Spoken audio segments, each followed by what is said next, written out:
Okay, set.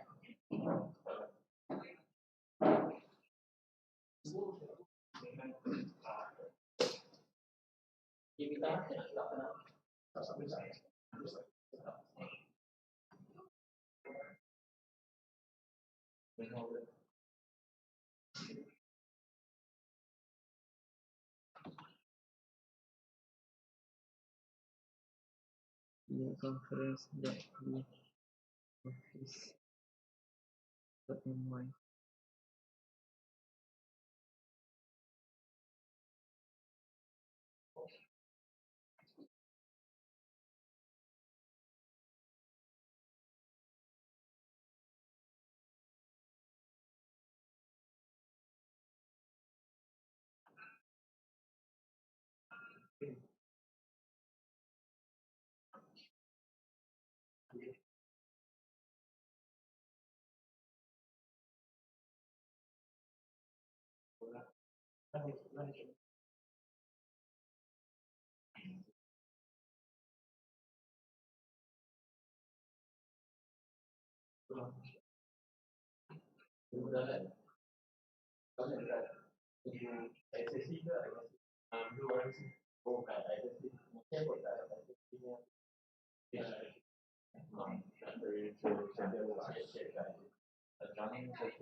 Okay. Doktor, dalam sistem pun dah ada dah. Ya. Okay, Cak. All on you. Alright.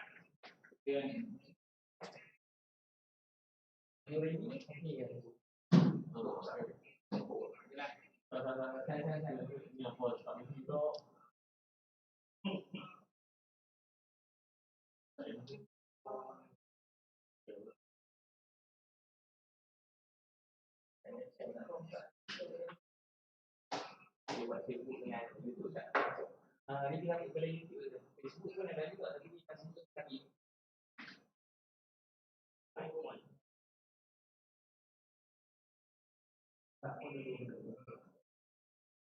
Boleh faham kita.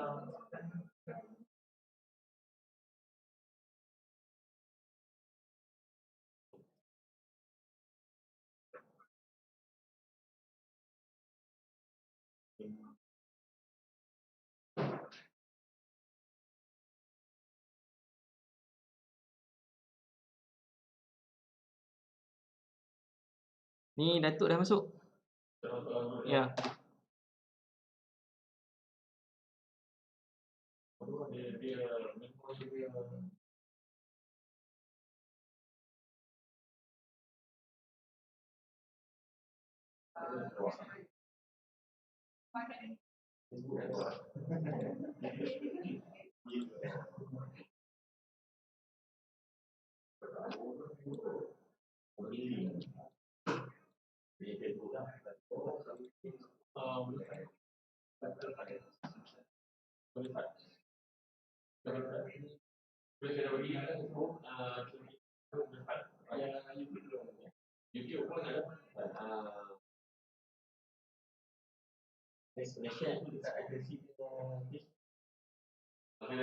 Facebook tu sudah share dalam ISSC. Share sekali kat ISSC.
ini bulan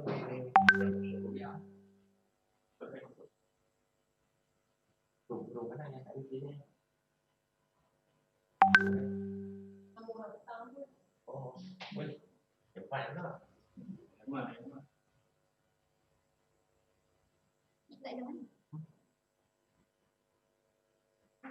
Dah lambat tu. Cikgu. Semua dah okey.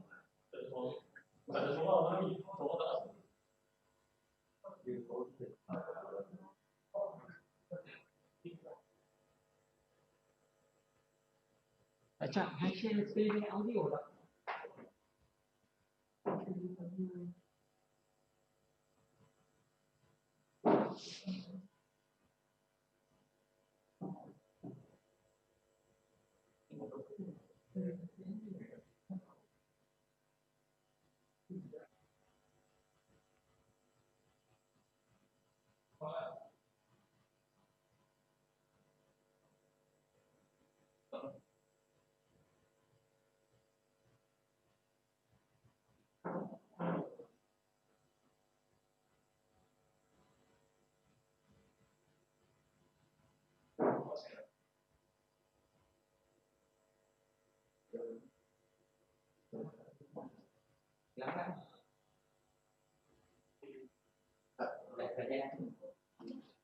Acak. Bagi kecil sikit, sangat. Hang punya video tu jangan bagi full screen. Minimize lah. Maximum. Okay, alright. Terima kasih.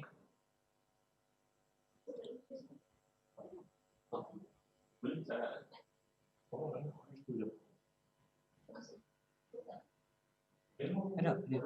Oh, dia besar ni.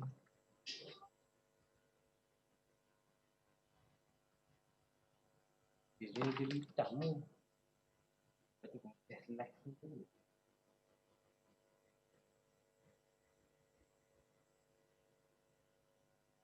Oh, tapi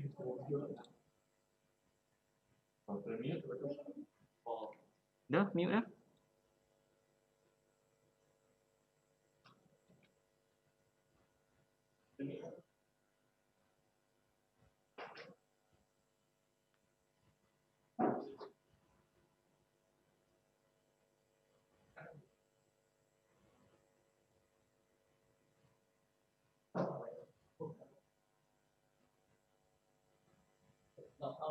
Info tekan slide belum dalam satu.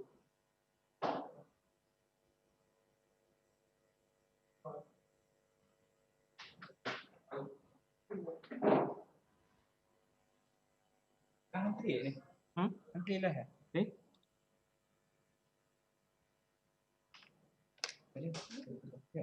Assalamualaikum.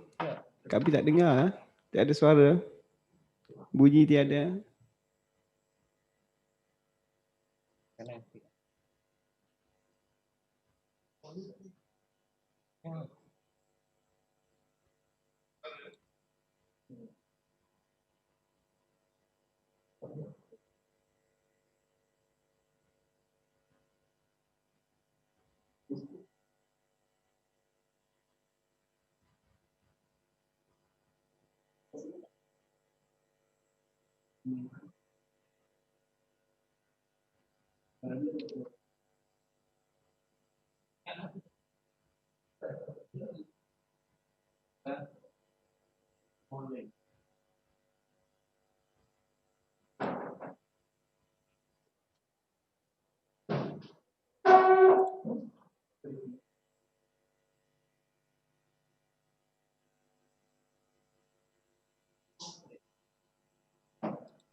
Assalamualaikum warahmatullahi wabarakatuh and very good morning. Ladies and gentlemen, as we are about to begin, kindly mute your mic to avoid interruption and please ensure that your display name in the Zoom is the same as the name written on your article for verification your mic to avoid interruption and please ensure that your display name in the Zoom is the same as the national written on your article for verification your mic to avoid interruption and please ensure that your display name in the Zoom is the same as the national written on your mic to avoid interruption and please ensure that your display name in the Zoom is the same as the national your mic to avoid interruption and please ensure that your display name in the Zoom is the same as the national written on your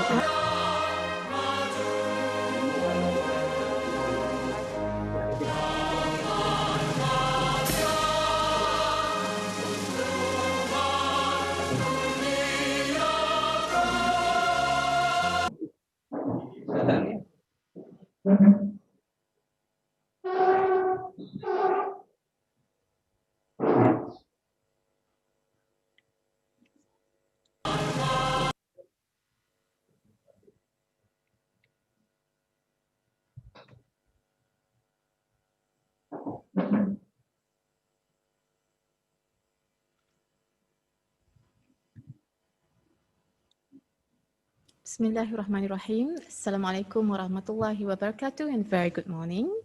Ladies and gentlemen, as we are about to begin, kindly mute your mic to avoid interruption and please ensure that your display name in the Zoom is the same as the name written on your article for verification purpose. Thank you.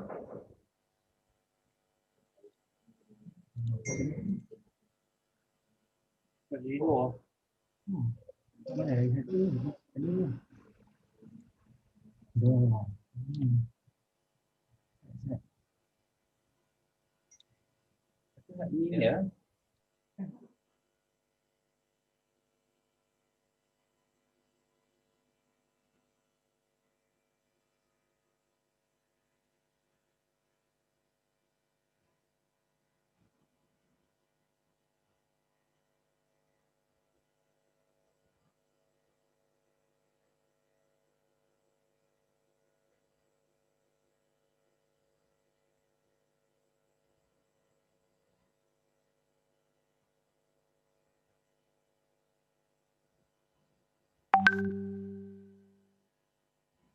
Bismillahirrahmanirrahim. Assalamualaikum warahmatullahi wabarakatuh and very good morning.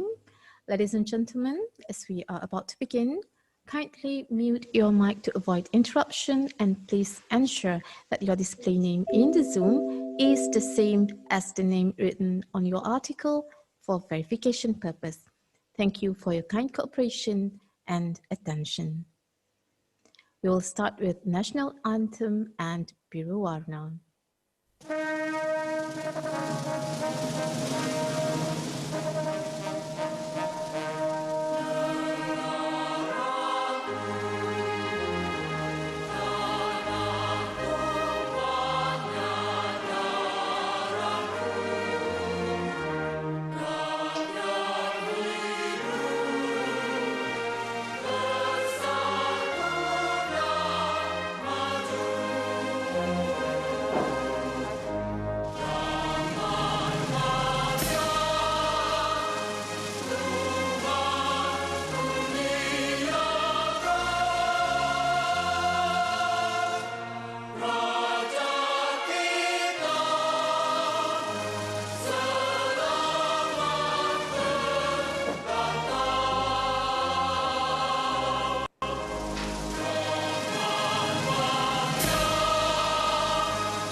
sentuhan membara langit biru mencari ilmu berteman kebudimanan bina nusa bina dunia sejahtera. Uni Utama ibu yang tercinta, kami doa lanjut usia bahagia. Kami janji hormati pesanmu, ilmu budi dan bakti. Kami anak alam insan Tuhan, membara langit biru mencari ilmu berteman kebudimanan bina nusa bina dunia sejahtera. Uni Utama ibu yang tercinta, kami doa lanjut usia bahagia. Kami janji hormati pesanmu, ilmu budi dan bakti. Ilmu budi dan bakti.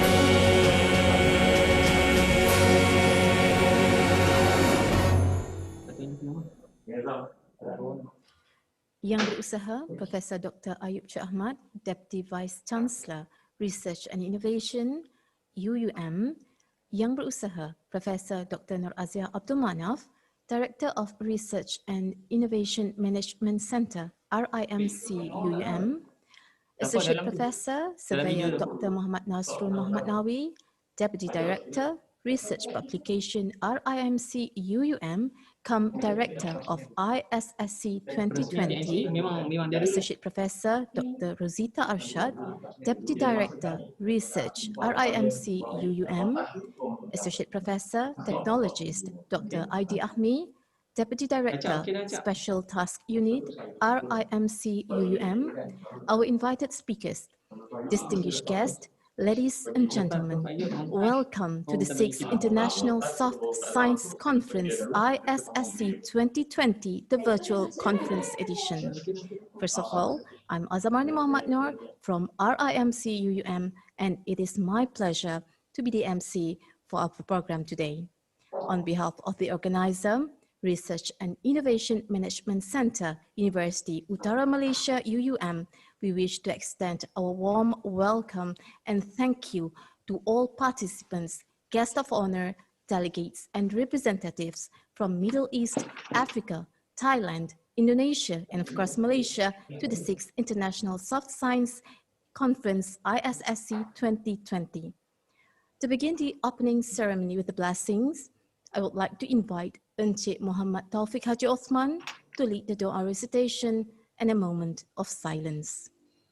Al-Fatiha. A'udzu billahi minasyaitonir rajim. Bismillahirrahmanirrahim. Alhamdulillahi rabbil alamin. Ar-Rahmanir Rahim. Maliki yaumiddin. Iyyaka na'budu wa iyyaka nasta'in. Ihdinas siratal mustaqim. Siratal ladzina an'amta 'alaihim ghairil maghdubi 'alaihim waladdallin. Amin.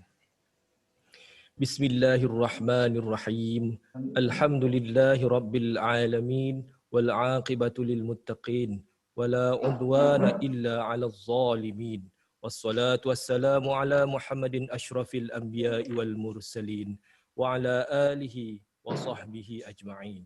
Allahumma aslih lana dinana allati huwa ismatu amrina wa aslih lana dunyana allati fiha ma'ashuna wa aslih lana akhiratana allati fiha ma'aduna waj'al hayata ziyadatan lana fi kulli khair waj'alil mauta rahatan lana min kulli syarr.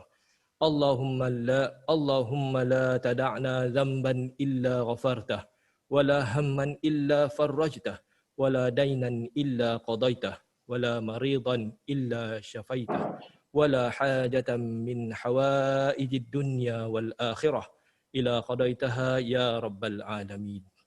Ya Allah, Tuhan kami, pada pagi yang mulia ini, kami memohon kebaikan, kebajikan, keberkatan dan petunjuk darimu. Kami berlindung dengan Engkau dari segala kejahatan yang ada di dalamnya dan kejahatan yang terjadi sebelum dan selepasnya.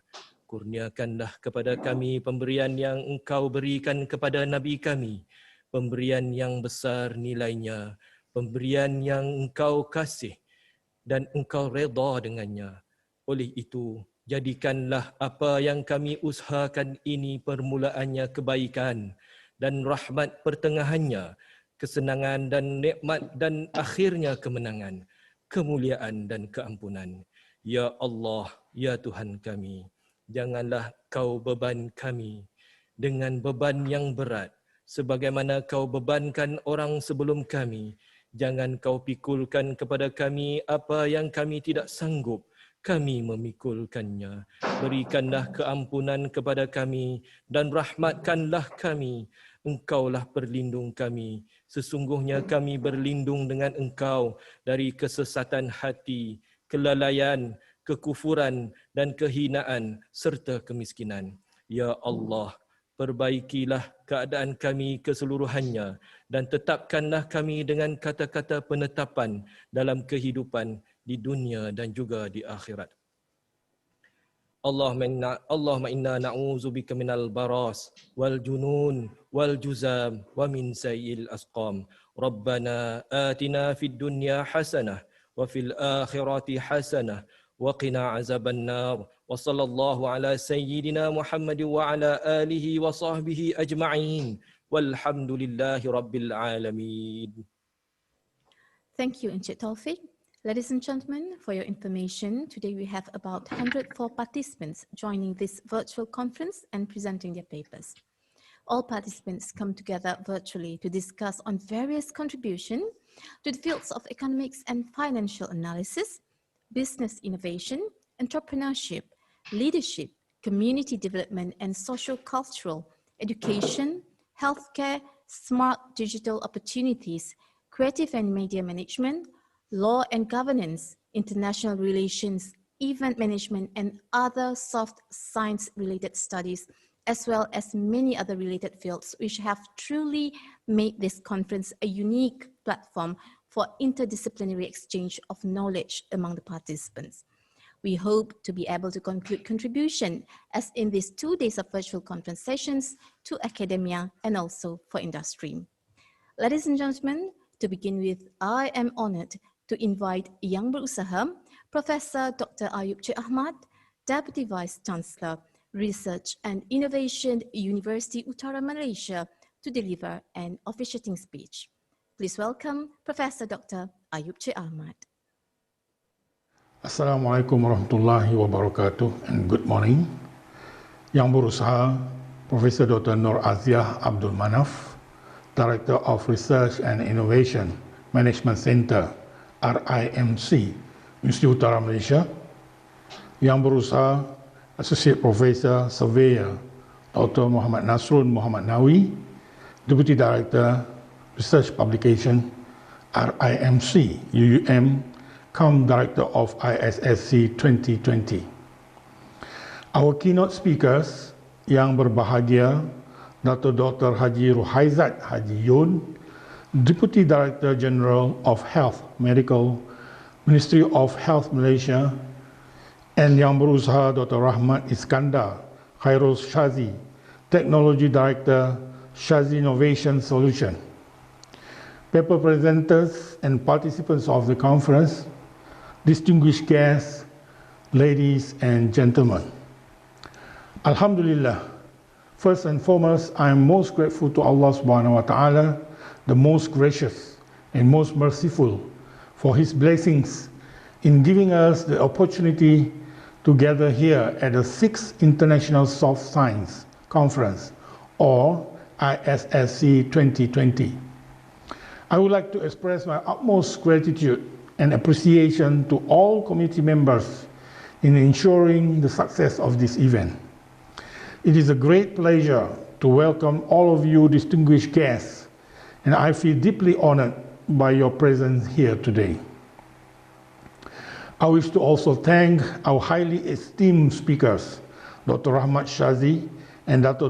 Haji Rohaizat bin Haji Yun, who have taken the time to discuss the issues and possible solutions for development in our society. Thank you for your warm presence and support. Ladies and gentlemen, ISSC 2020 is a significant project for us in UUM as an effort to produce creative and innovative research and publication in realizing the significant contribution of soft science to society. The establishment of this conference is one of the strategies among academics and professionals to discuss and share their ideas and research to strengthen the field of social sciences, especially in management at both the local and global arena. Ladies and gentlemen, UUM pays great attention to the aspects of research and innovation, especially in the management and soft science fields. We are well known as the eminent management university, and for that reason, we have organized this 6th International Conference on Soft Science 2020 to balance the process of social and human development in harmony with the surrounding community. This is in line with the conference theme, Towards IR 4.0 Nation Building. Ladies and gentlemen, the hard sciences bring an unrivaled ability to understand physical phenomena, while the soft sciences bring an understanding of human and social dynamics at play within the research environment. In combining the expertise of the hard and soft sciences, there are benefits to science in terms of efficiency and equity. For example, the famous issue of Sungai Gong, Selangor, the distressing water pollution which ended with the closure of factory operations and fines. In fact, before the closure of the factory, the community faced pollution and lived with this issue for years. Of course, scientifically, the pollution has been identified by the Department of Environment, but no action has been taken due to lack of evidence, even though water samples from scientific studies clearly show pollution. Therefore, the department has taken follow-up action to conduct a social study involving observation methods and interviews of residents around the diameter of 20 kilometers from the river.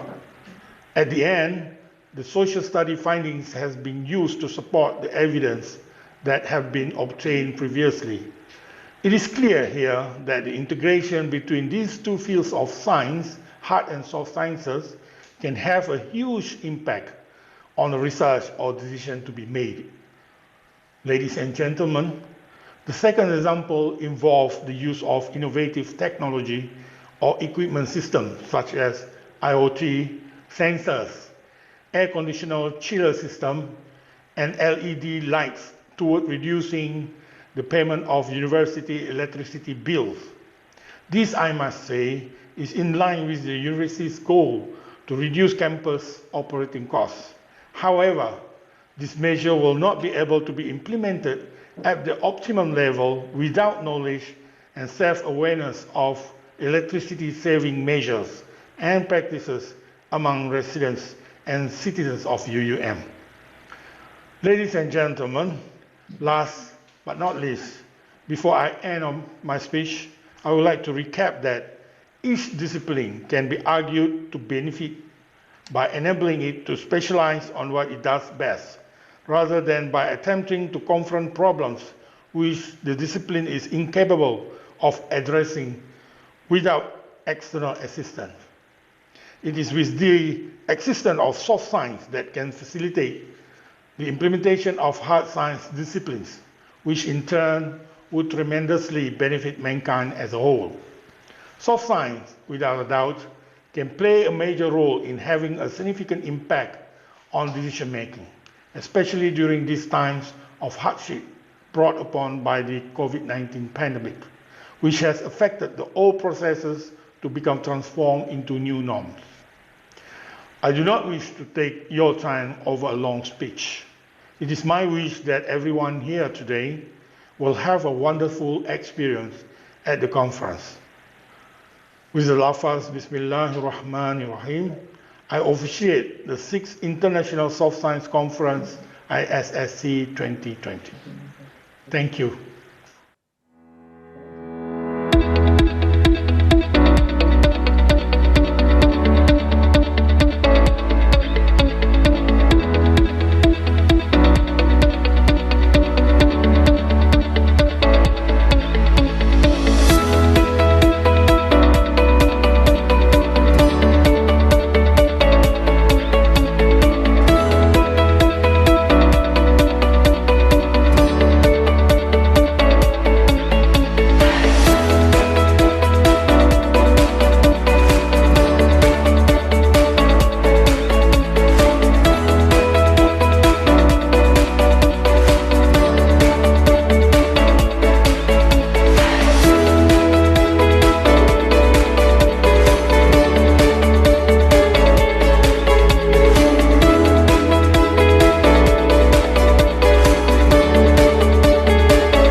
Spotlight.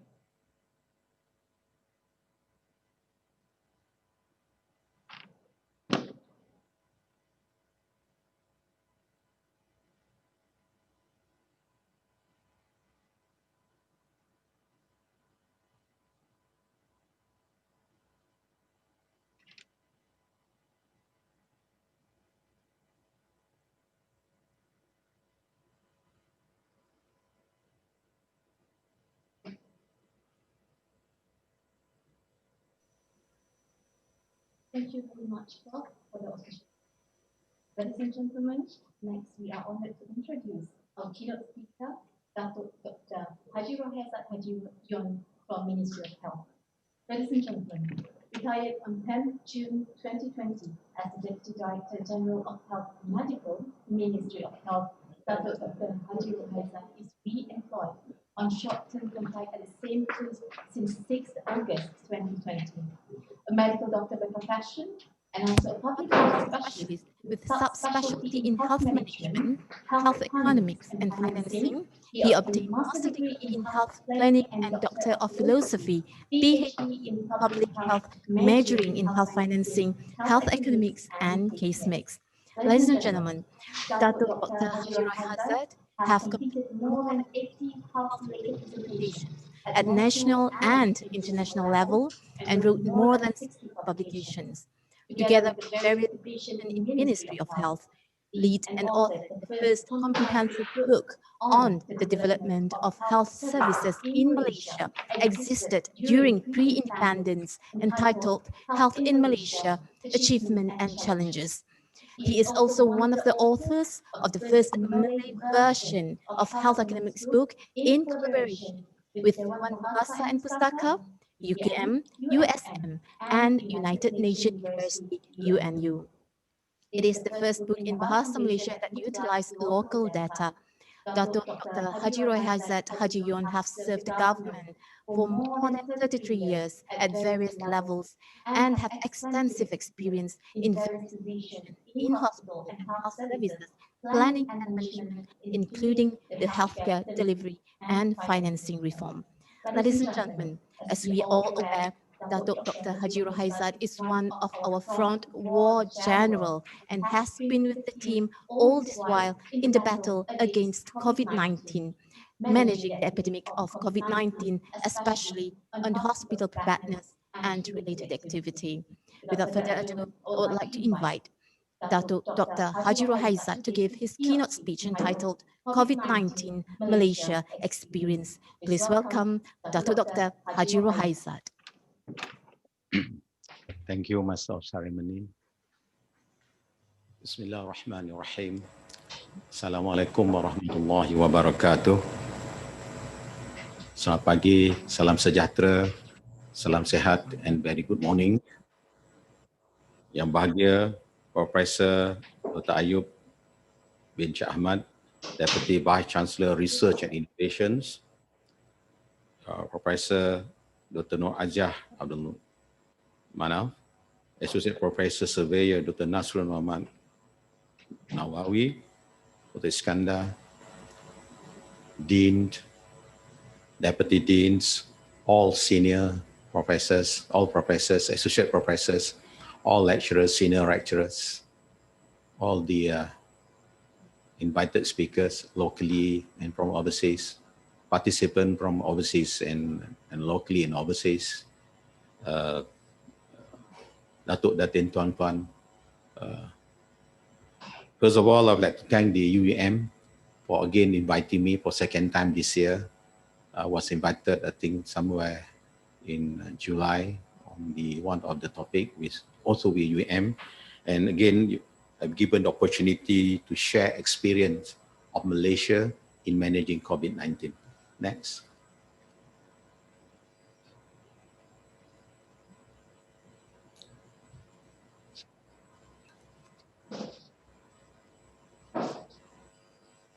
Holistic preparedness strategies given COVID-19, Malaysia experience in managing COVID-19.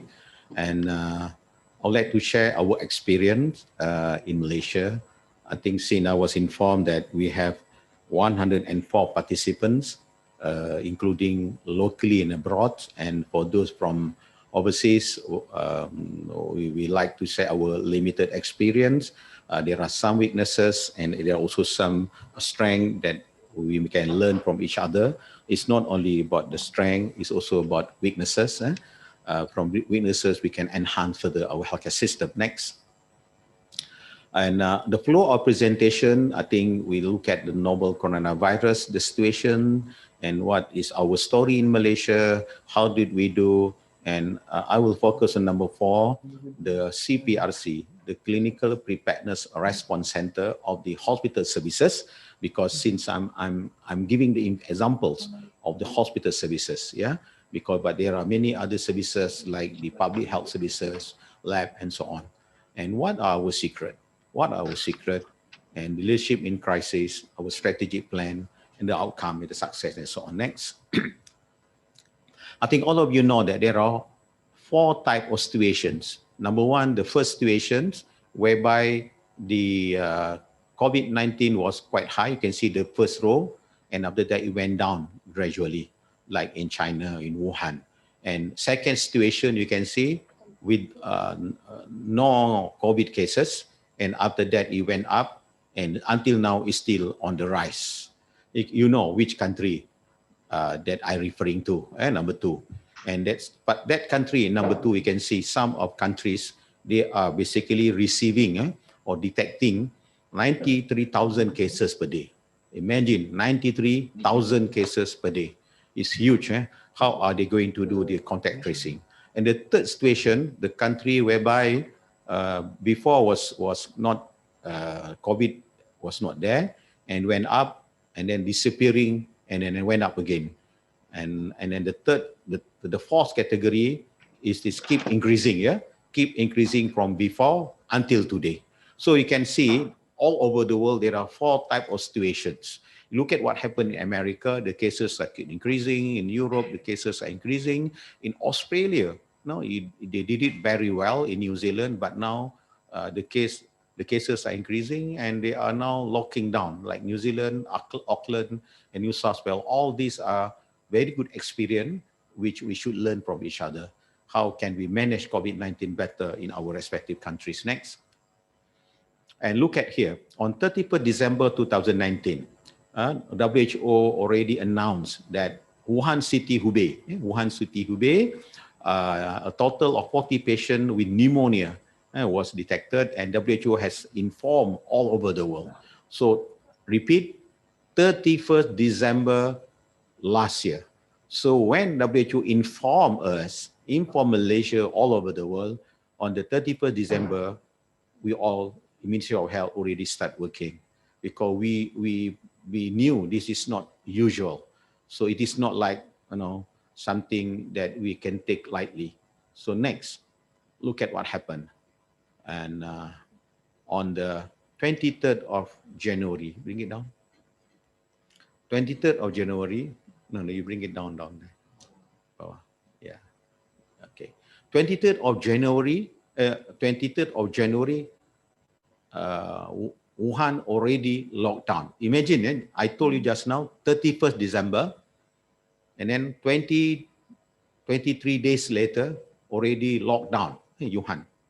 And then including 16 of its neighboring cities in Hubei provinces has been locked down. So you can see the spread of the disease is very rapid. Next. And what happened in Malaysia? So I mentioned to you earlier, 31st December, we were informed, and then we already planned all the whatever we need to do.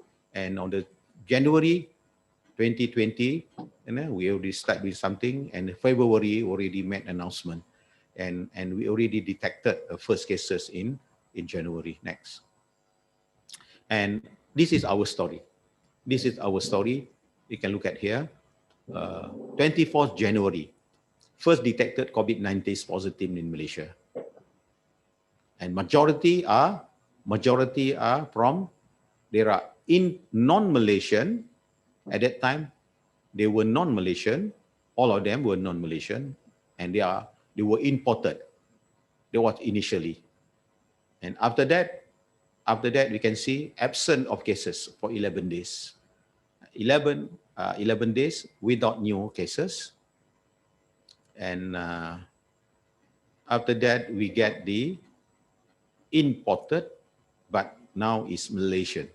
Imported and now Malaysian. Imported Malaysian. Initially was imported but non-Malaysian, and after that imported and Malaysian after 11 days free of the COVID-19. And if you look at that on the second wave of COVID-19, I think many of you remember what happened during the cluster Sri Petaling.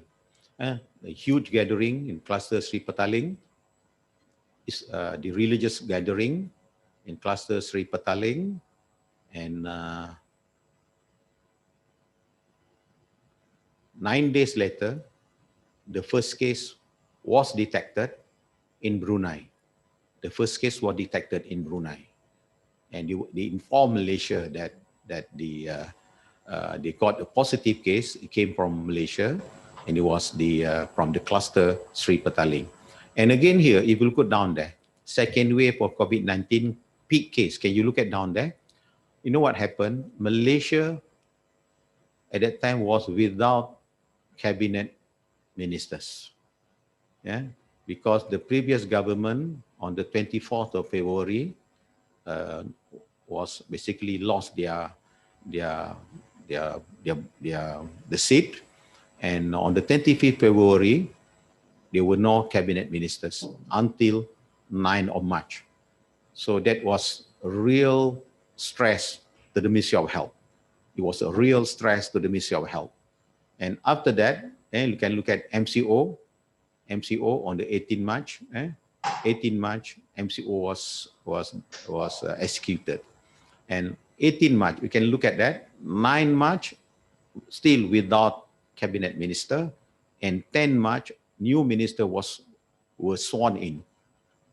The cabinet minister was sworn in on the 10th of March, meaning 8 days after that, we had to make decision.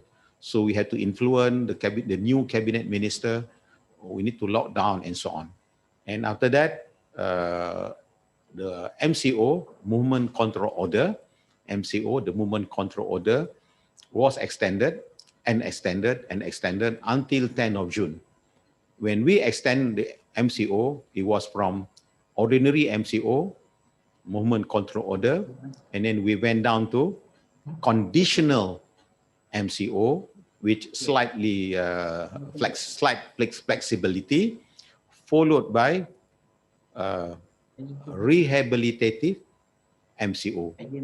So we can see from 100% MCO, we gave little bit flexibility to conditional MCO, and now we are moving toward a rehabilitative MCO.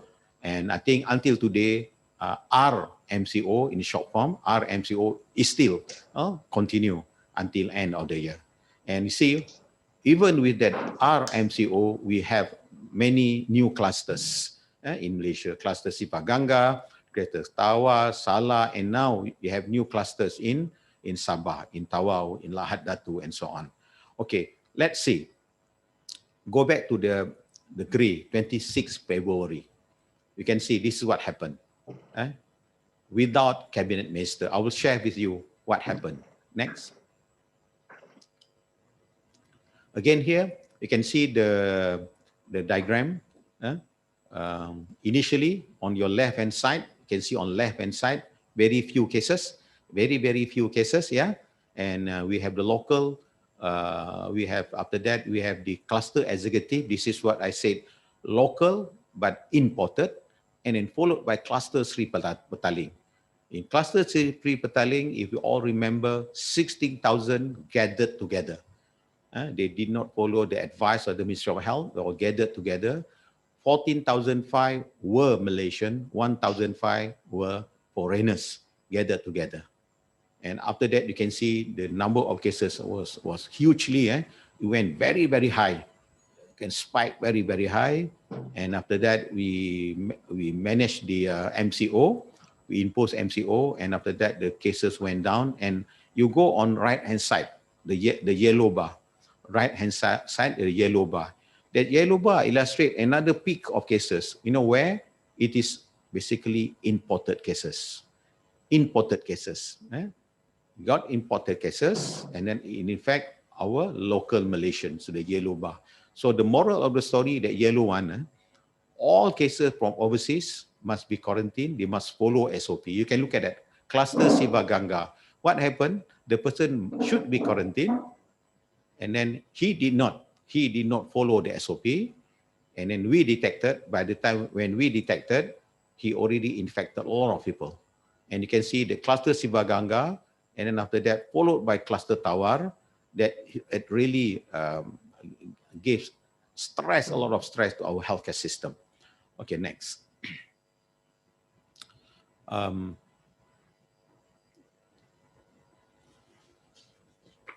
If you can, you have the slide on.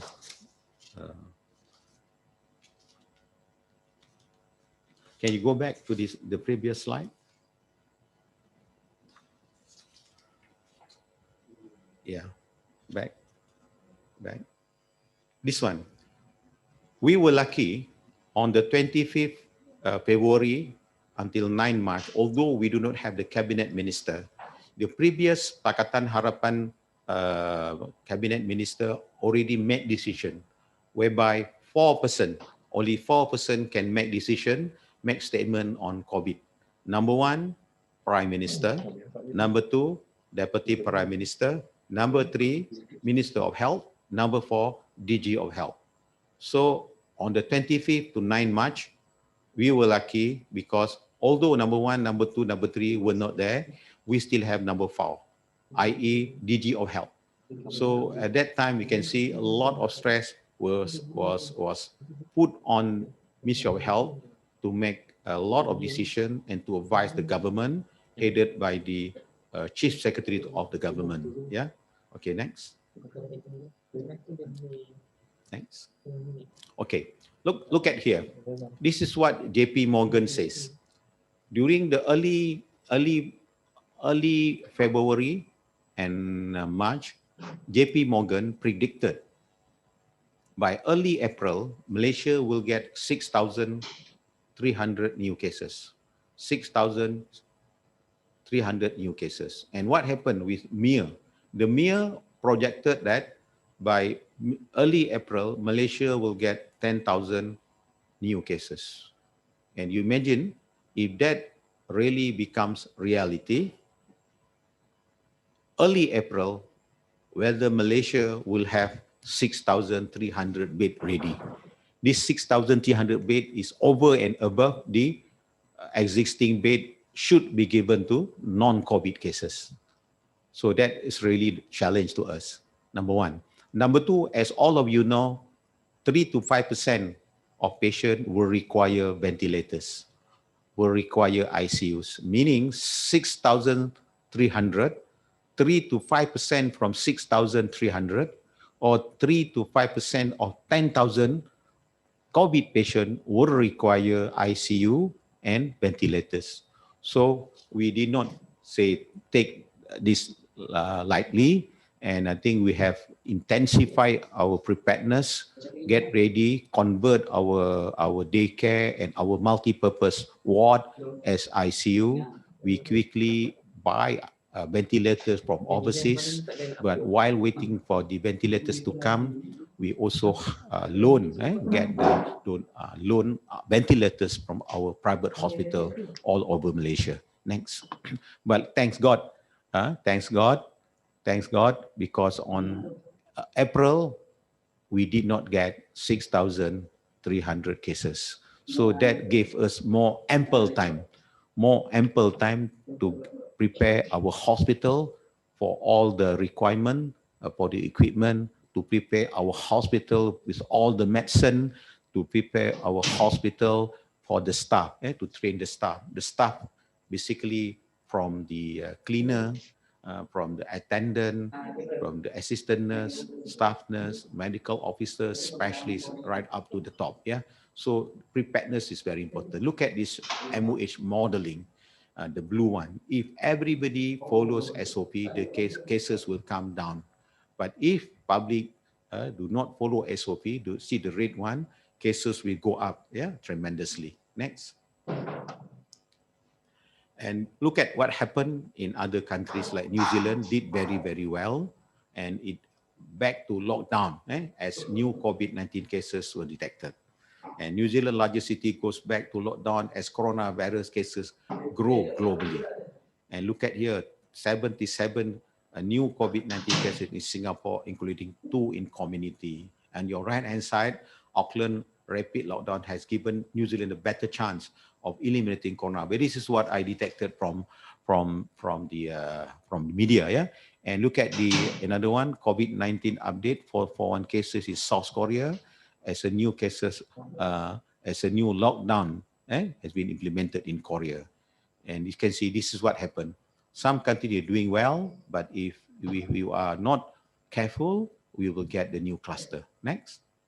And it's again, Hong Kong, verge of large-scale outbreak, says Carrie Lim, and coronavirus lockdown lesson from Hokkaido, second wave of infection, and COVID-19 in Japan, warning, level 3 COVID-19 risk in Japan is high. And look on your right-hand side, coronavirus, Victoria declared state of disaster after spike in cases. And Japan acted like virus had gone, now it's spread everywhere. This is what I detected from the media. Yeah, you can see. This is very important for all of us in Malaysia. We must follow the SOP. Yeah, next. And Jakarta, this is what I detected on your left-hand side. Main hospital for COVID in the position of having to decide who gets a pressure intensive care until ICU bed and who doesn't. So it's what happened in Indonesia. And in Seoul, I look at here, after a woman with coronavirus visited Starbucks, and 2 dozen patrons tested positive days later, but 4 face mask wearing employees escape infection. So this is an illustration. If they follow SOP, they might be protected. Yeah. India surged past 2 million coronavirus. Angry health workers launch a strike. This is what I look at. And Hungary kicks patient out of hospital to prepare for COVID-19. This is also in newspaper. Healthcare workers begin 5-day strike at Santa Rosa Memorial Hospital. So in Malaysia, we have to give to boost the morale of our healthcare workers, to get them some perk, like give them some allowance, COVID-19 allowance when they work, and we ensure they get adequate PPE, adequate supply of PPE, and the rest. Next. And what we did, well, we implement all the public measures. We closes borders and we shut most businesses when we lock down. And this is the first lockdown. And you can see the barricade, the cable wire, and this is in wet market, the market traders in Selayang. I think if all of you know, I mentioned to you earlier, 6,000 people gathered together and at Sri Petaling, and after that they dispersed. Can see we detected that 9 days later. Yeah, 9 days later. How? From Brunei. So from the 9 days later in Brunei. So within 9 days, within 10 days, we can see all these religious people have moved from various places, and they have performed their religious tasks that they have to do. So if it is 4,500 meeting 10% per day, time 10 days, we can see how many already the transmission of the diseases. And some of them work at our wet market. That's why you can see Selayang wet market has to be closed. And you can see some of other places also has to be closed. You can see how fast the viruses spread to community. Next. And again here, our public health measures. This is a building in Kuala Lumpur, because that particular building occupied by quite a number of our foreign workers.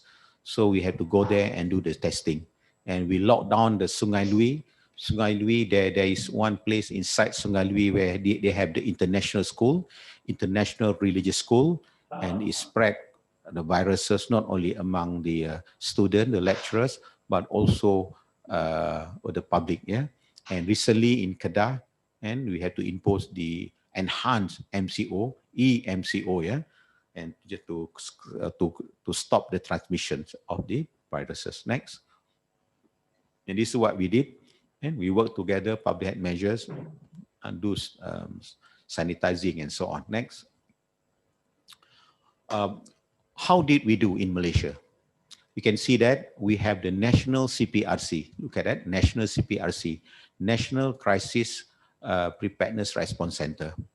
Down there, we have Hospital Services CPRC. I'm working down there, managing hospital services all over Malaysia. Yeah, public hospital, MOH hospital, Army hospital, National Heart Institute, and so on. Yeah, and from National CPRC, we report to the National Security Council and MKN and also NATMA. Yeah, so this is how we work every day.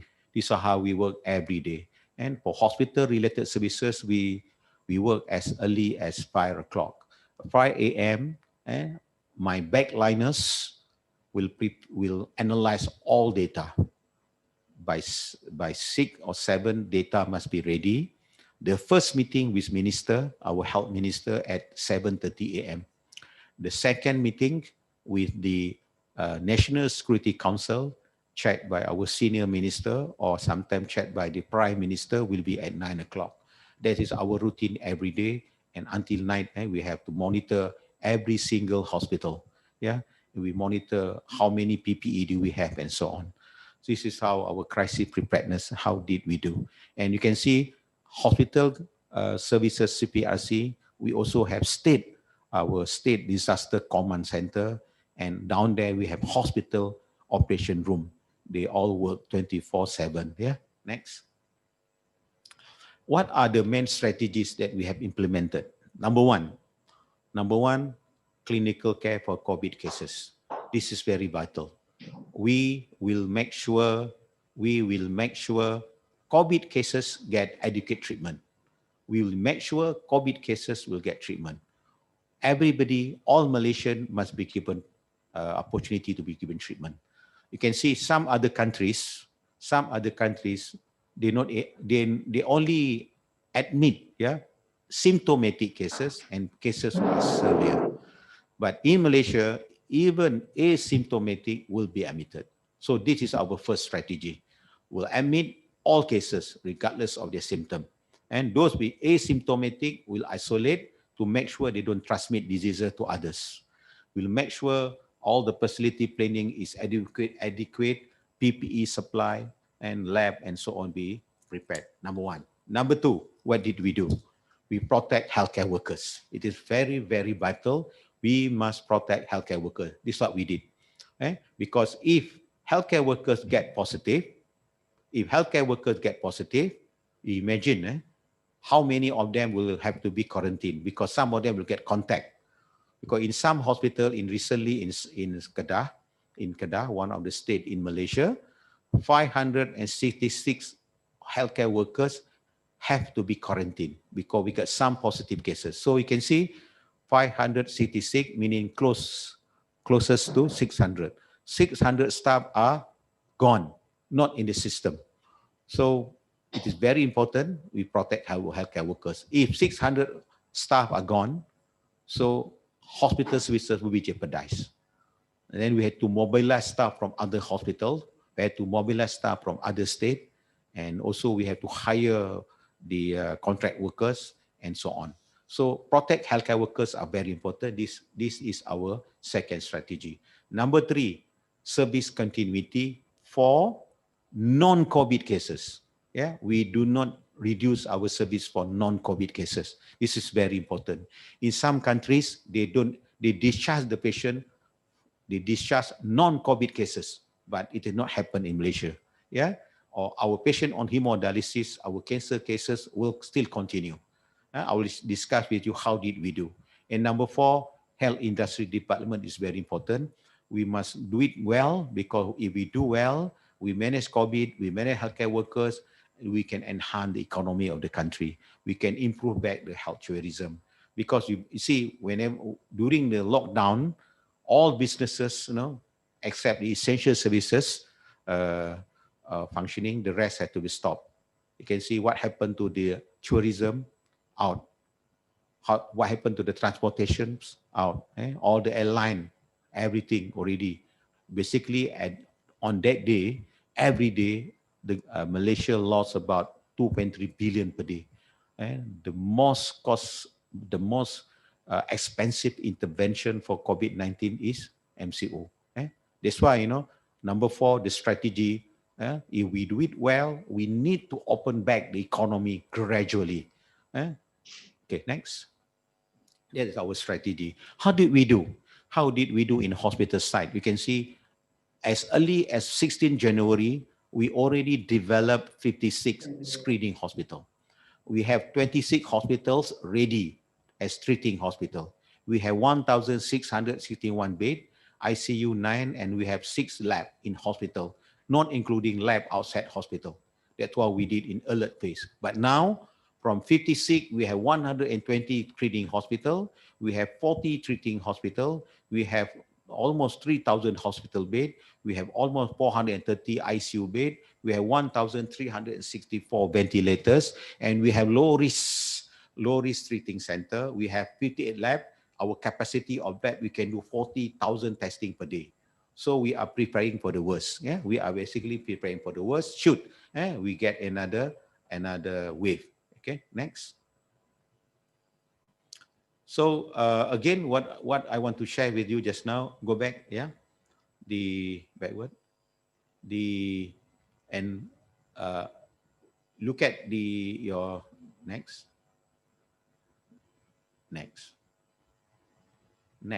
not back, next, back. Oh, sorry, never mind, back.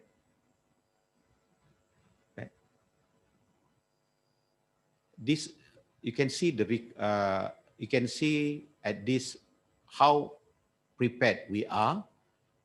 Look at the symbol purple, low risk treating and quarantine center.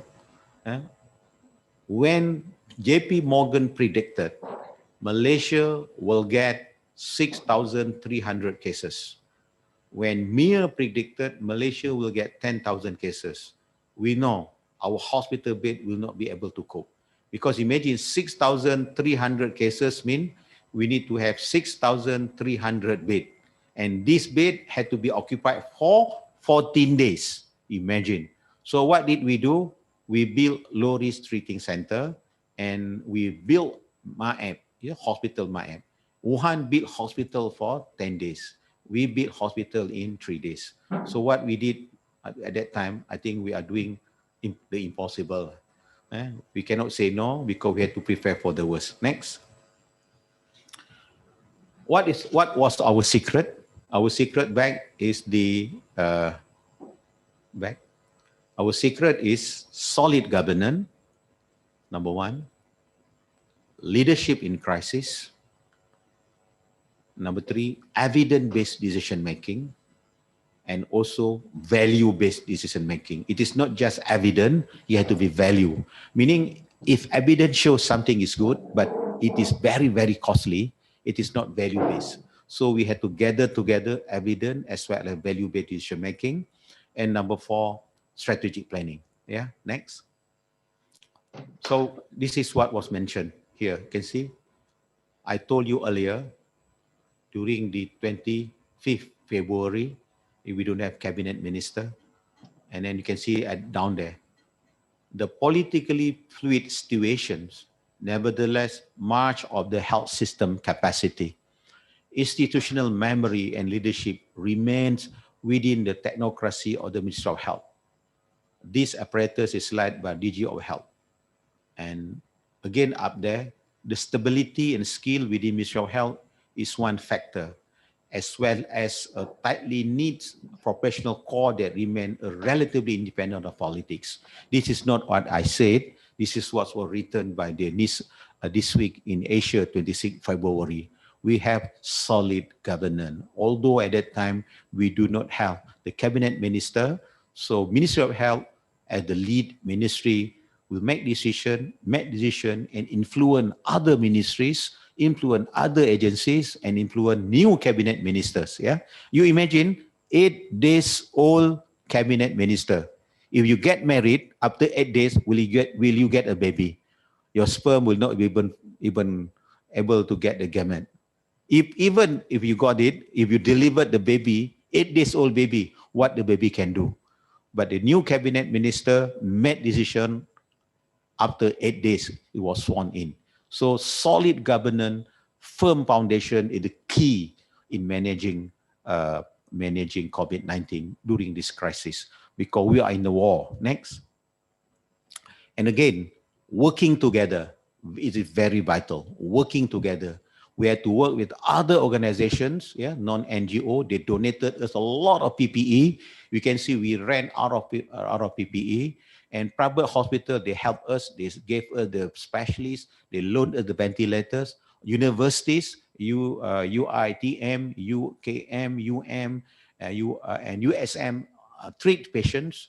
And our police and help us as frontliners.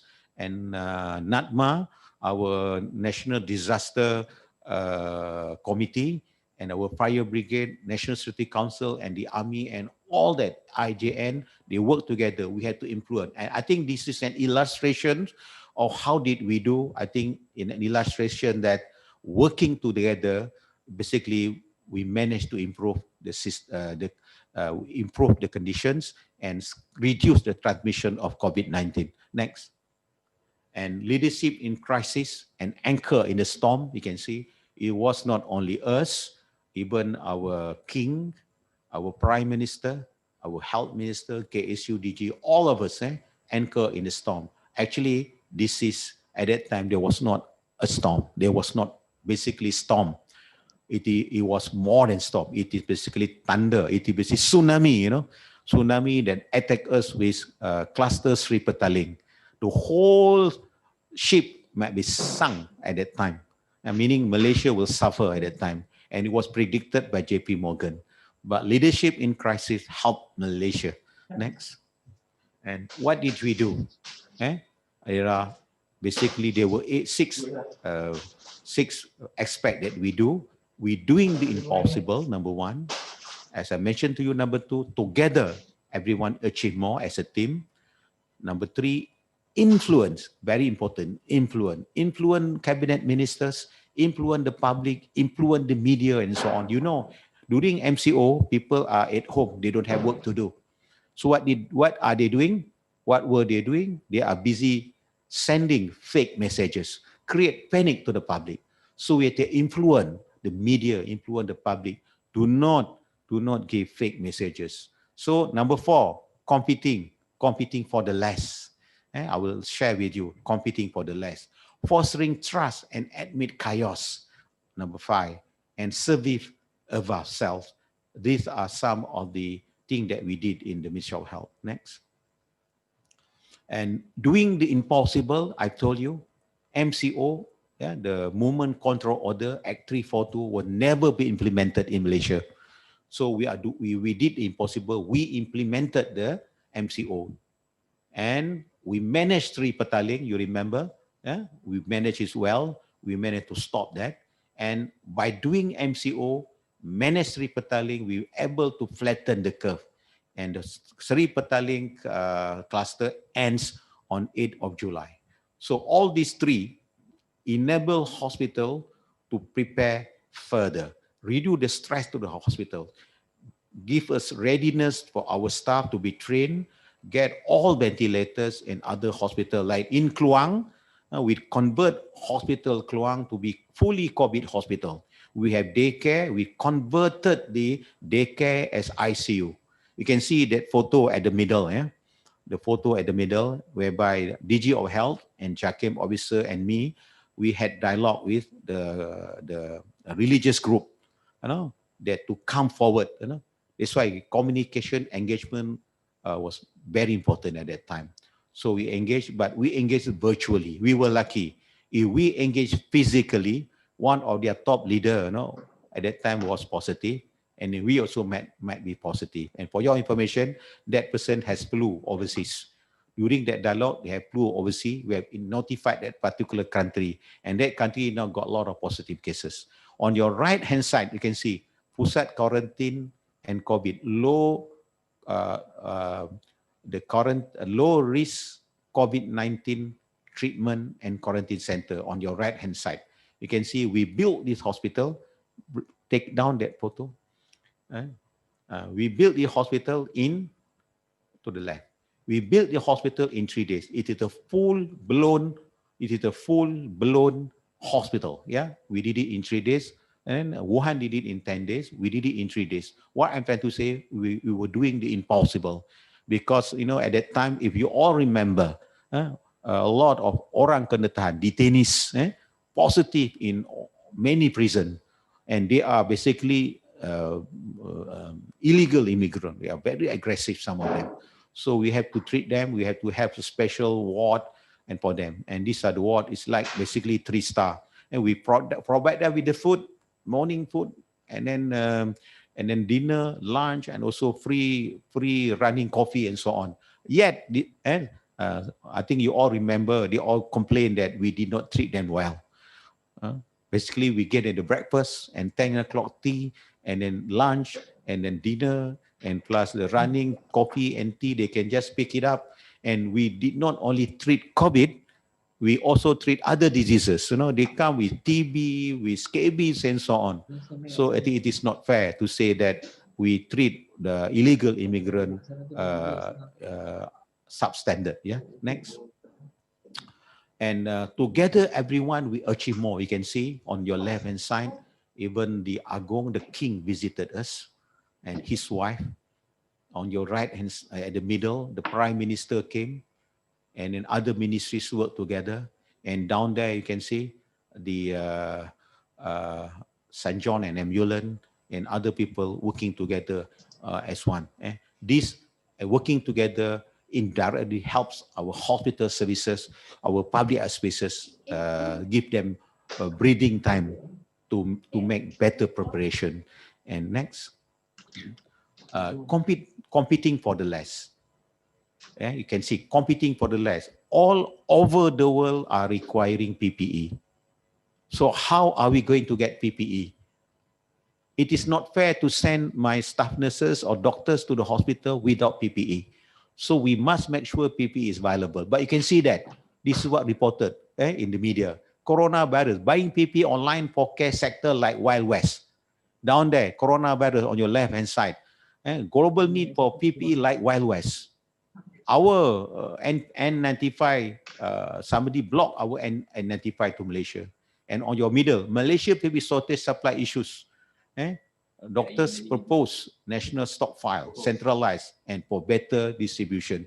In short, we are competing for the less. And this is something that very, very stressful. That's why at that time, the priority of wearing masks basically for healthcare workers. Yeah. Okay, now, next. And fostering trust amid chaos, you can see that. To create confidence to the Rakyat, the Agong, the king also came. And we inform to the public our high cure rate, we have low mortality, we enhance the trust on Rakyat to MOH and cabinet ministers, and we have educate and train health personnel, and we can manage COVID well. We have educate beds, educate ICUs, ventilator, PPE, and drug and treatment. So this is very important, yeah. At fostering trust and amid chaos, and we have daily PC at that time inform the Rakyat or the public on the situation. On your left-hand side, Prime Minister making statement, and when he made statement, it is like fatherly statement, you know, fatherly statement. Everybody in Malaysia are very important. That's why he said. On your right-hand side, our senior minister also making statement, telling the public every day. And at the center up there is the king with his wife. Next. And service above self. This you can see the sacrifices of our healthcare workers. Because of that, Malaysia was selected by WHO in the global mega research for possible COVID. If you look at on your left-hand side, you can see how did my staff doing. They were very tired on right-hand side. You can see how do they drink. Somebody help him and drink, and on your, again on right-hand side, they were tired, you know, because they work 24/7. And we have to have the teamwork schedule. If they wear the PPE, they cannot wear more than 4 hours. If they wear more than 4 hours, they will sweat like hell. They will get infection, and the risk of infection very high. So you can see they are working basically try to help the Rakyat. This is what we did during this service above self. Sacrifice our hospital staff, our public staff. Next. And strategic planning, what did we do? We anchor the storm.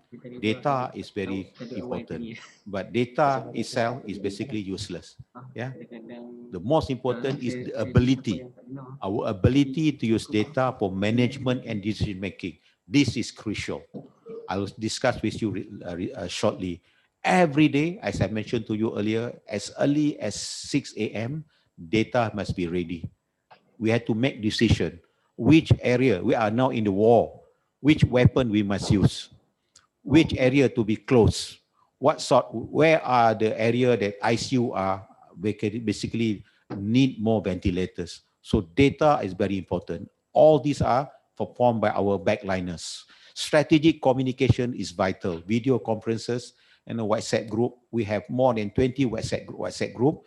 We have created one WhatsApp group specifically for private hospital, another WhatsApp group with universities, another WhatsApp group for ventilators, for PPE, for health, human resources, and so on. All over Malaysia work as one. And I think I mentioned to you the governance, and then medical resources, and the workforce, and hospital operation. Next. And data, this is just an illustration for you to have the feeling. We monitor the hospital bed on your top, right? How many beds are occupied. And then we, on your left-hand side, we can see we monitor how many tests that we do comparable with other countries comparable with Japan and Korea. On your right hand side, on the bottom right hand side, you can see we monitor every day all 17 types of PPE. How many PPE available, how many more days left. We cannot allow that PPE, one or the item, less than 1 or 2 days. We must make sure and protect our healthcare workers, our frontliners. This is what we do every day. Next. And this is an illustration. We have the map, we have the dashboard. Every single hospital we monitor. We will not allow. Even one day when I saw Limbang will have 1 more day supply. 1 more day supply. So because we don't have the PPE. And then when we got the PPE, they said they don't have the transportation. So as I mentioned to you earlier, we must do the impossible. We have the capacity, so we work together with AMI. AMI help us and deliver PPE to the hospital. We have 2 AMI provided with aircraft twice a week, and every visit can accommodate at least minimum 30 tons. So we are doing the impossible. We must make sure within Malaysia, we use the Pamaniaga. We have all the transportation. We disperse the PPE as soon as possible to all hospitals, to all health centers. So data is very crucial. The most important thing is for management and decision making. I repeat, data basically are useless unless and until you use data for management and decision making. What sort of drug you need to use? Where you want to condone the area? Is it Sungai Lui? Is it Sempang Renggam, Tawar, and so on? So data is very crucial when we use that for management and decision making. Next. Hospital operation, we have 5 types of hospital.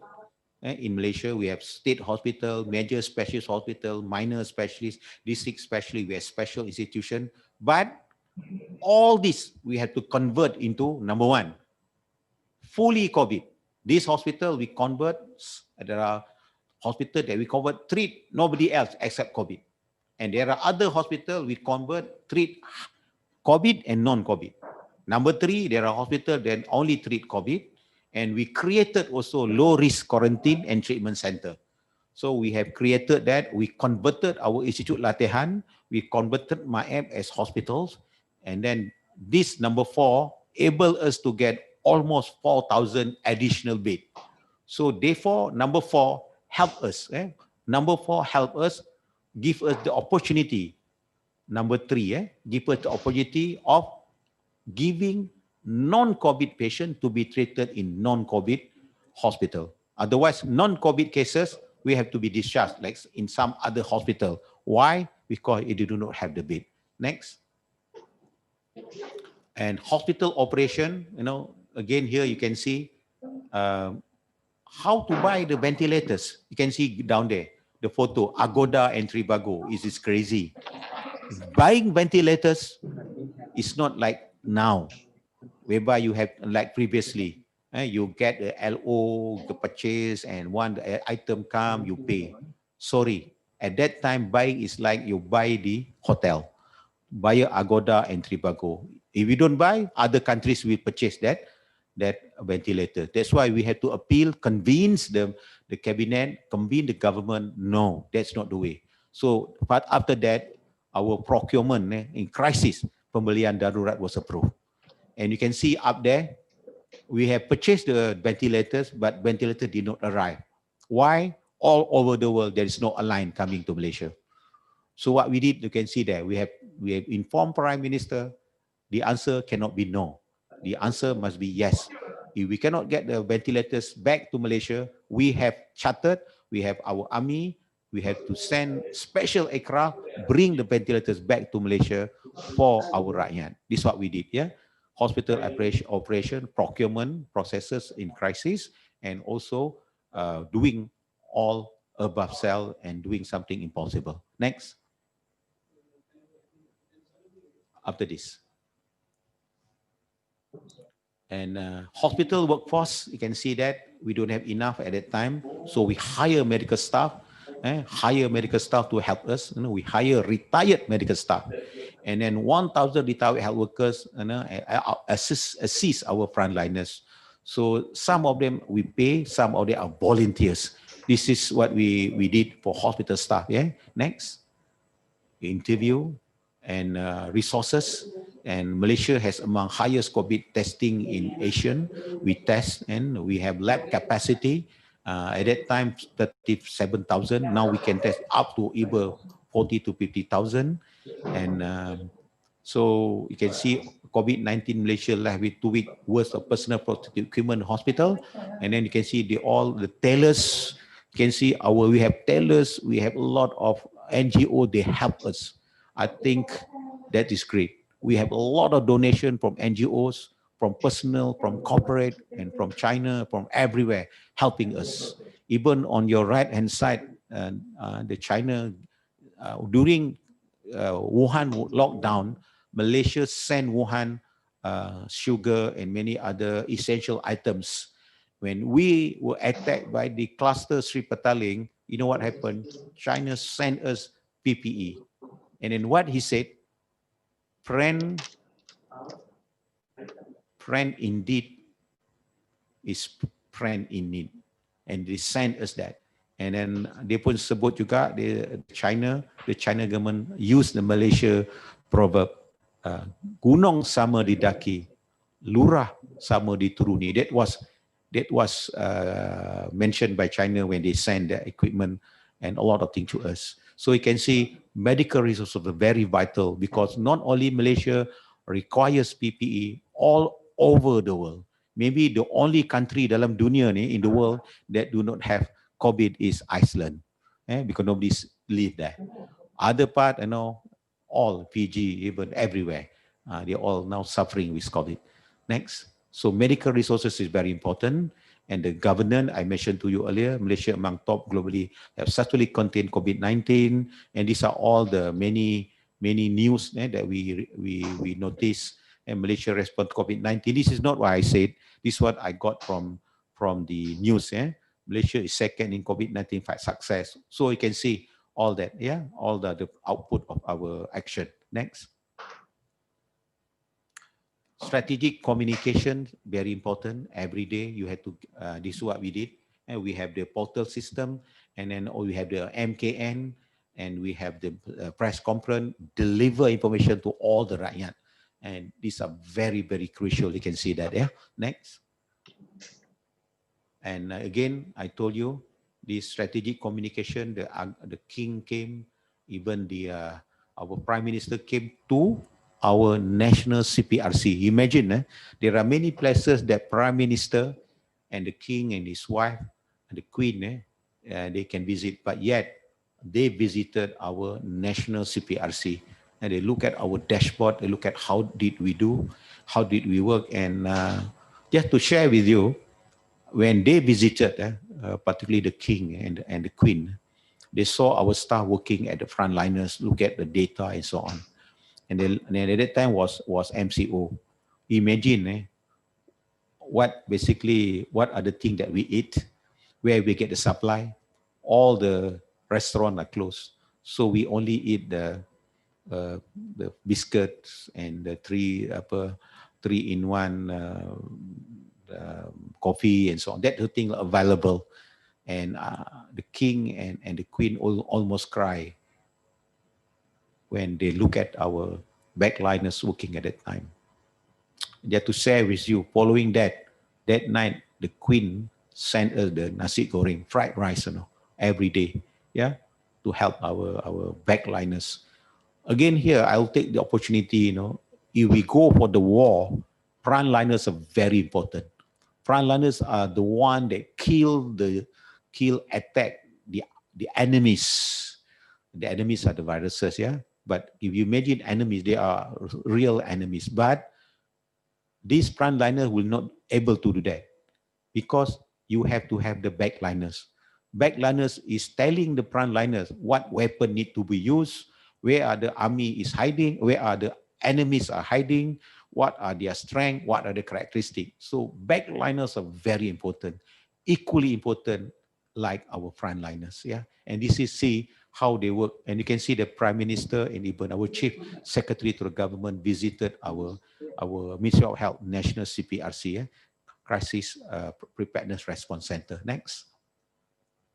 Again here, we work together with everybody. Our Minister of Health visited all state government, no matter whether they are under the opposition or they are under the government. We visited all of them and then gave them the talk, how can they help us? Because virus COVID-19 did not know whether you are government or opposition. They attack everybody. So we made everybody, give them the talk, get them cooperation. Yeah, how can they help us? Next. So strategic communication is very vital, and we work together. If you look at here on your left-hand side, our DG of Health is on blue, me on the red, you see, on the left-hand side. You can see I wore songkok, and DG of Health also wear songkok. We have meeting. I think why we wore songkok, it was during Hari Raya. It's no Hari Raya for all of them, because the safe of the raya was very, very important. And then we, even early morning, they work. Look at you can look at the screen there. Can you show that the screen there on the TV screen? Yeah, that's one. So we work with all state health directors all over Malaysia. Look at the situation. How can we manage? Because for the sake of the rakyat, it was very, very important. Okay, on the right-hand side, you can see we have daily meeting, everyday meeting. I mentioned to you earlier, 7:30 meeting was with a minister, and then 9:30 with the National Security Council. So strategic communication is the vital. Yeah, next.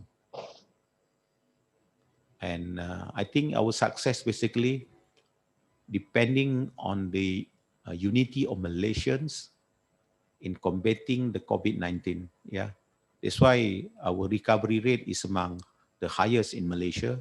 We hope we'll do so. Although now, you know, Sabah is coming for the election. It's putting a lot of stress because election is coming. We had to balance up between life and the livelihood, and between the politics and with health, between the election and COVID-19.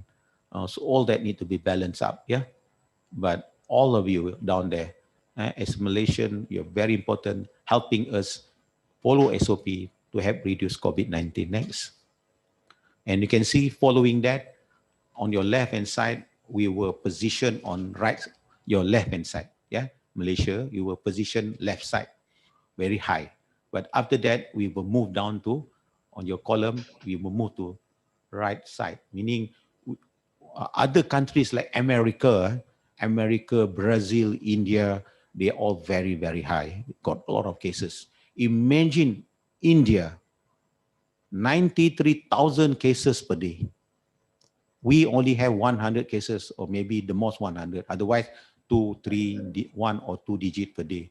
But India, 93,000 cases per day. You imagine if we, Malaysia, get 93,000 cases per day, I think we cannot do contact tracing anymore.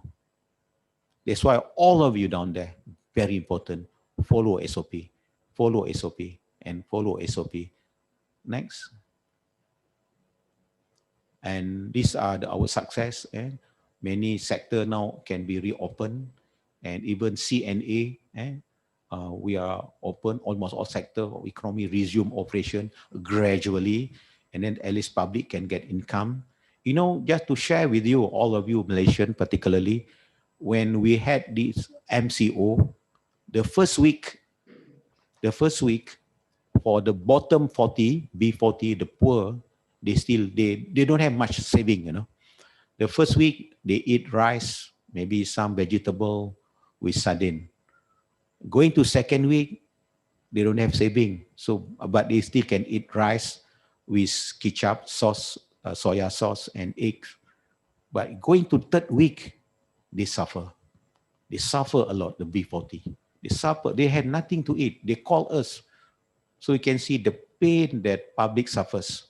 So here, very important for all Malaysians to follow SOP.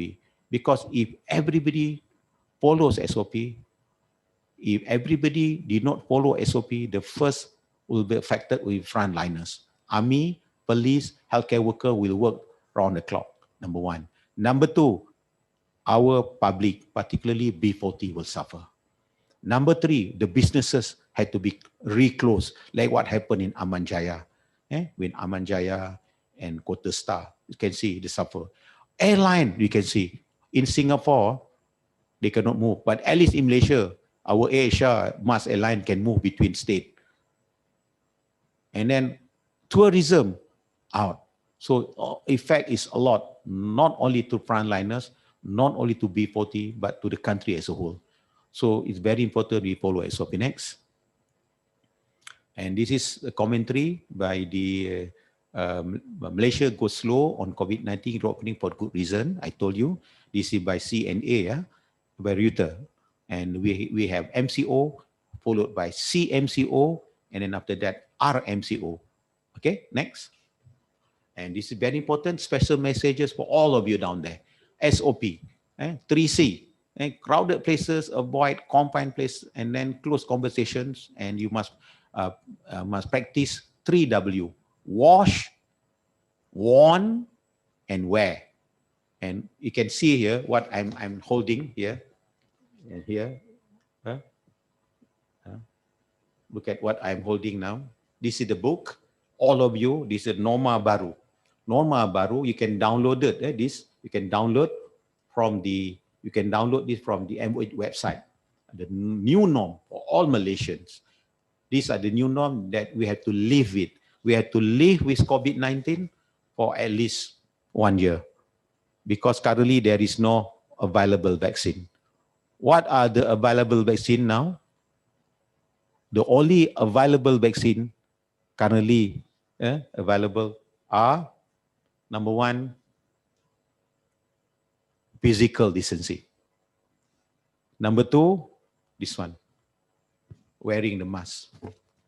Number three, our vaccine, wash hand and sanitizer. These are the three vaccine available.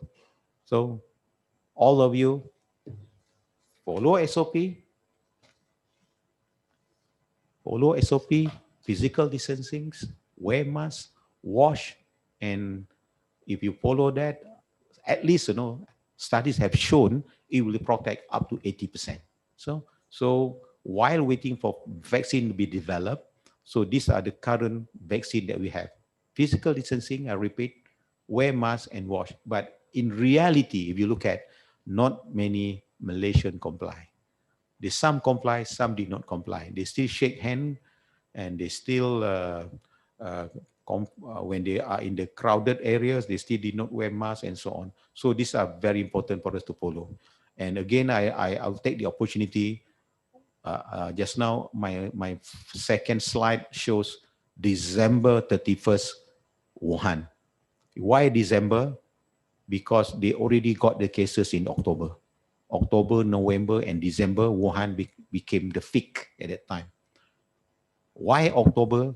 Because October was winter. Was winter. And when is our October coming? October coming in few more weeks' time. So you can imagine when winter comes, maybe, it's not impossible. You can see the spike of COVID-19. So, because October, November, December. Therefore, all of us must follow SOP. Next. These are all of you know. And again here, very important, you have to wear the mask properly. Because just look at me, I'm wearing this. This is supposed to be the way.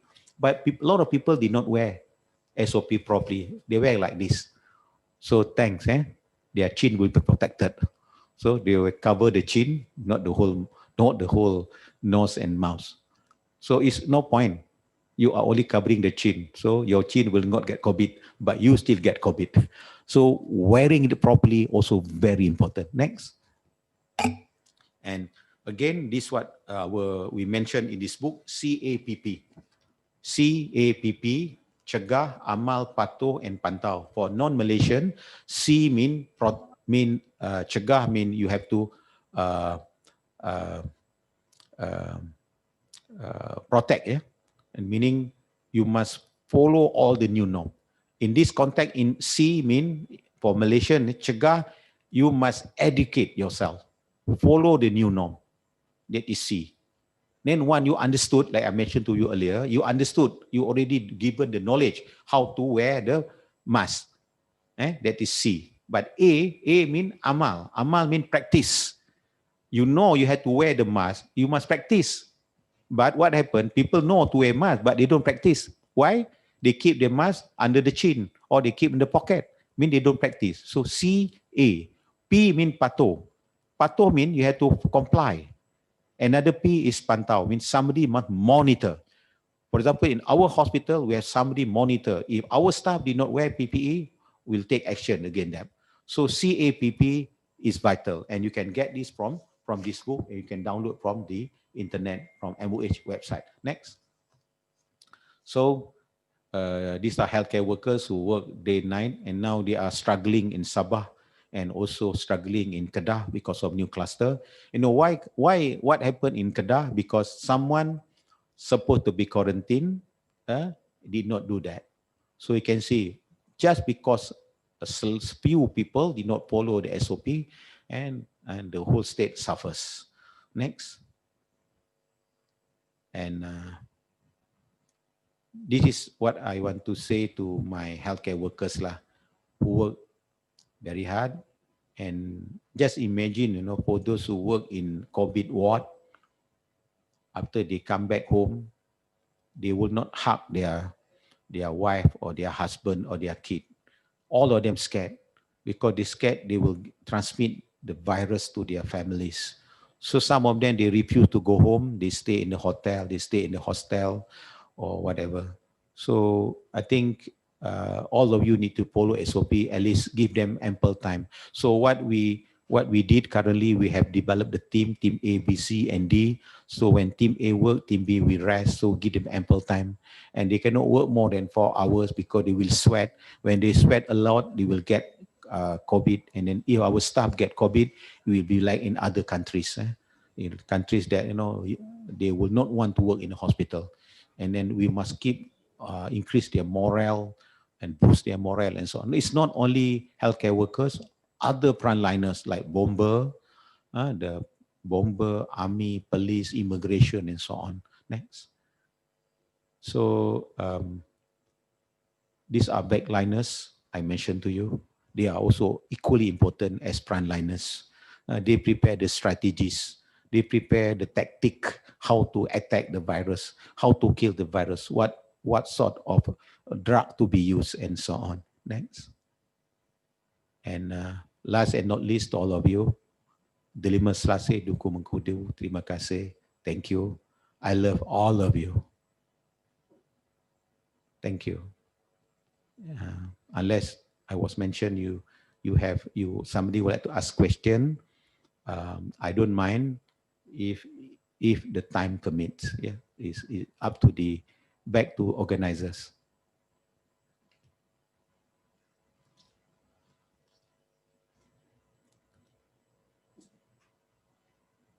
Any question from MC? Thank you very much, Datuk, Yeah. for the presentation and the sharing of the keynote on COVID-19. I would also like to take this opportunity to thank Datuk for the devoted and courageous service. We will look back at these months as a time of learning and growth, and Ministry of Health especially will have played the biggest part in this time of history. We are all grateful. Thank you again, Datuk. Thank you. Thank you so much. See you and bye. Bye, Datuk. Thank you so much.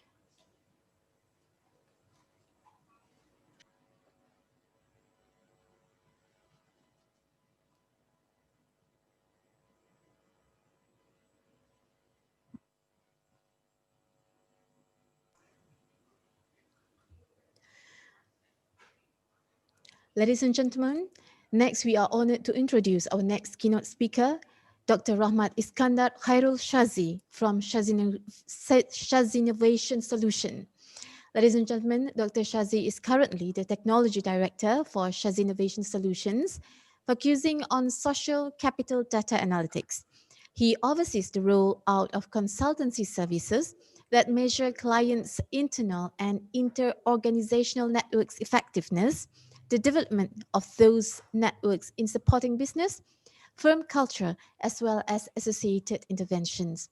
He previously oversaw several graduate employability programs, channeling graduates into high value added industries, including aerospace, telecommunications, IT, and medical device. During the start of the pandemic, he volunteered his expertise to ensure several indigenous medical support device benefits the public, including the coronavirus mobile test unit combat. Dr. Shazi is a member of the Australia-Malaysia Business Council and was the chairman of the Malaysia Scientific Diaspora from 2013 to 2014. With this combined technology, business and social science background, his expertise is acknowledged by higher learning institutions, and he is currently on the industry advisory panel of 10 local universities, as well as an activist in national education circles through the National STEM Association. Without further ado, I would like to invite Dr. Rahmat Shazi to deliver his keynote speech entitled Soft Sciences in Supporting the Innovation Value Chain. Ladies and gentlemen, please welcome Dr. Rahmat Shazi.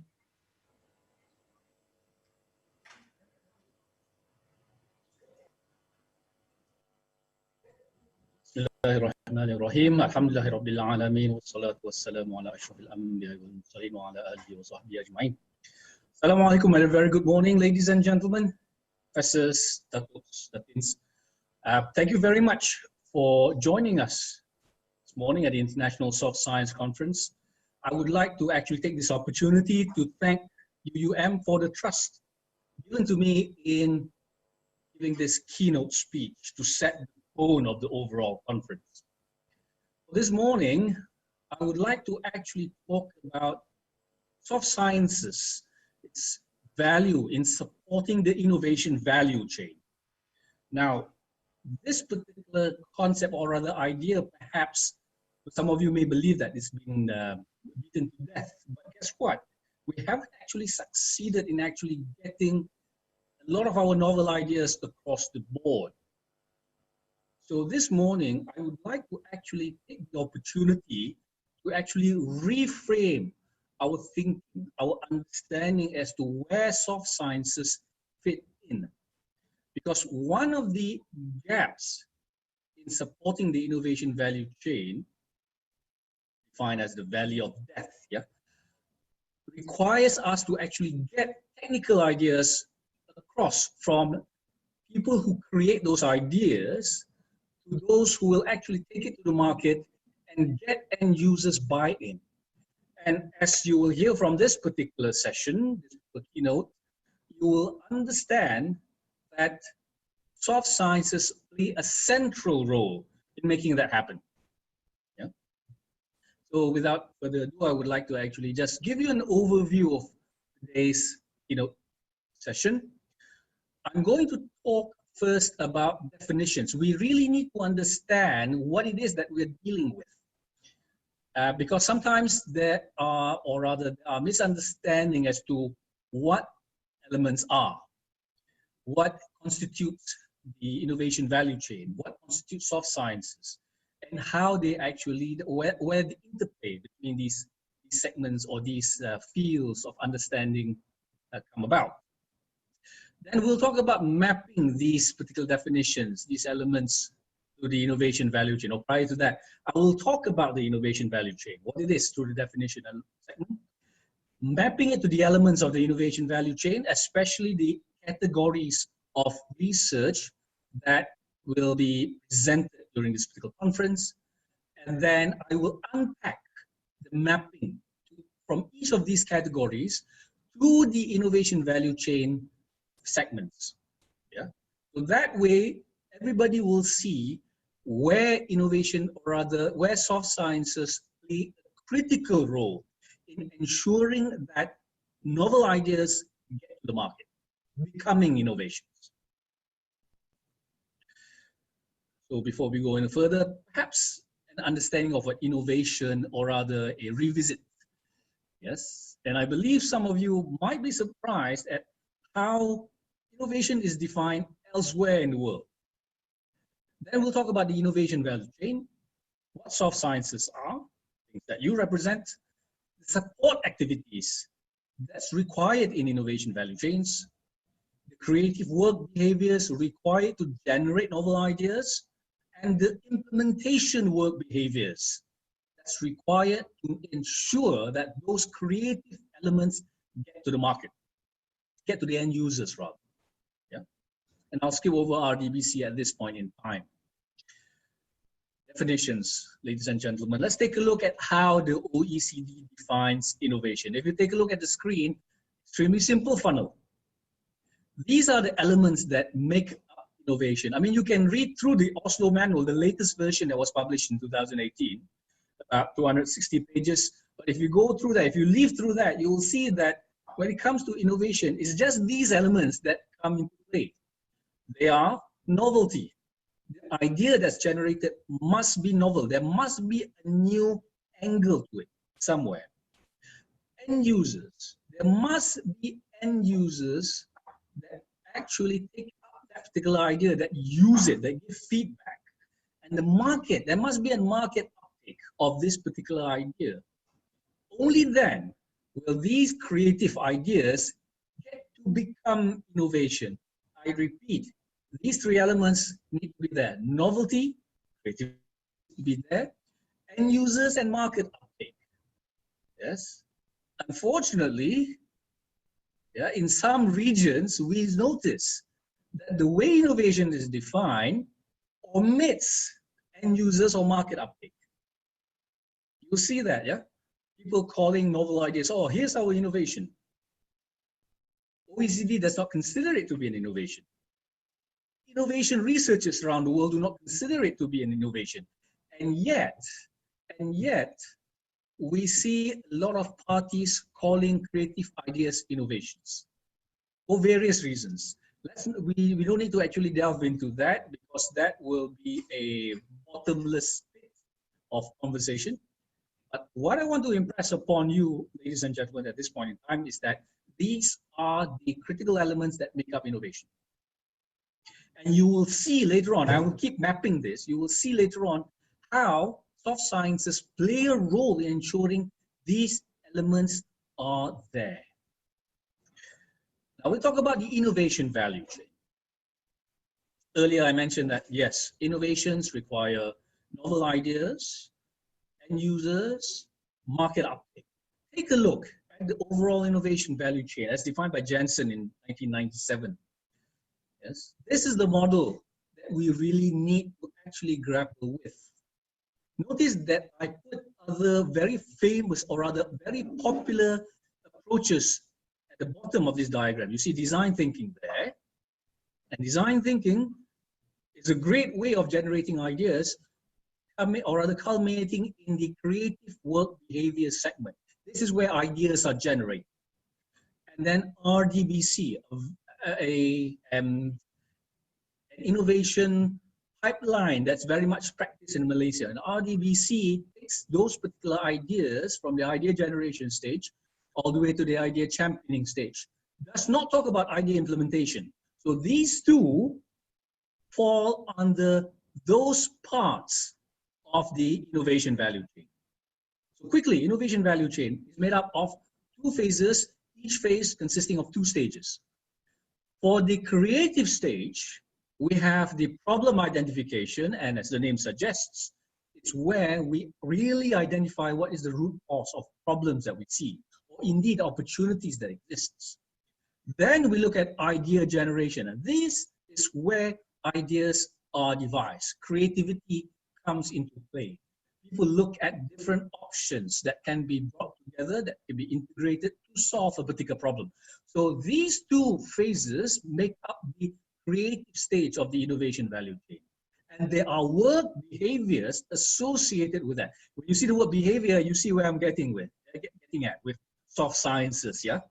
There are work behaviors associated with this, and those work behaviors we can measure. Now, moving on to the right side, the other phase, the implementation phase, made up of idea championing. This is where those novel ideas that were developed need to be championed. You need to actually do this to actually secure resources to get those particular ideas to end users, to the market. And then next, we talk about idea implementation. Yes, as the name suggests, is implementation of those generated ideas. Again, there are implementation work behaviors associated with this.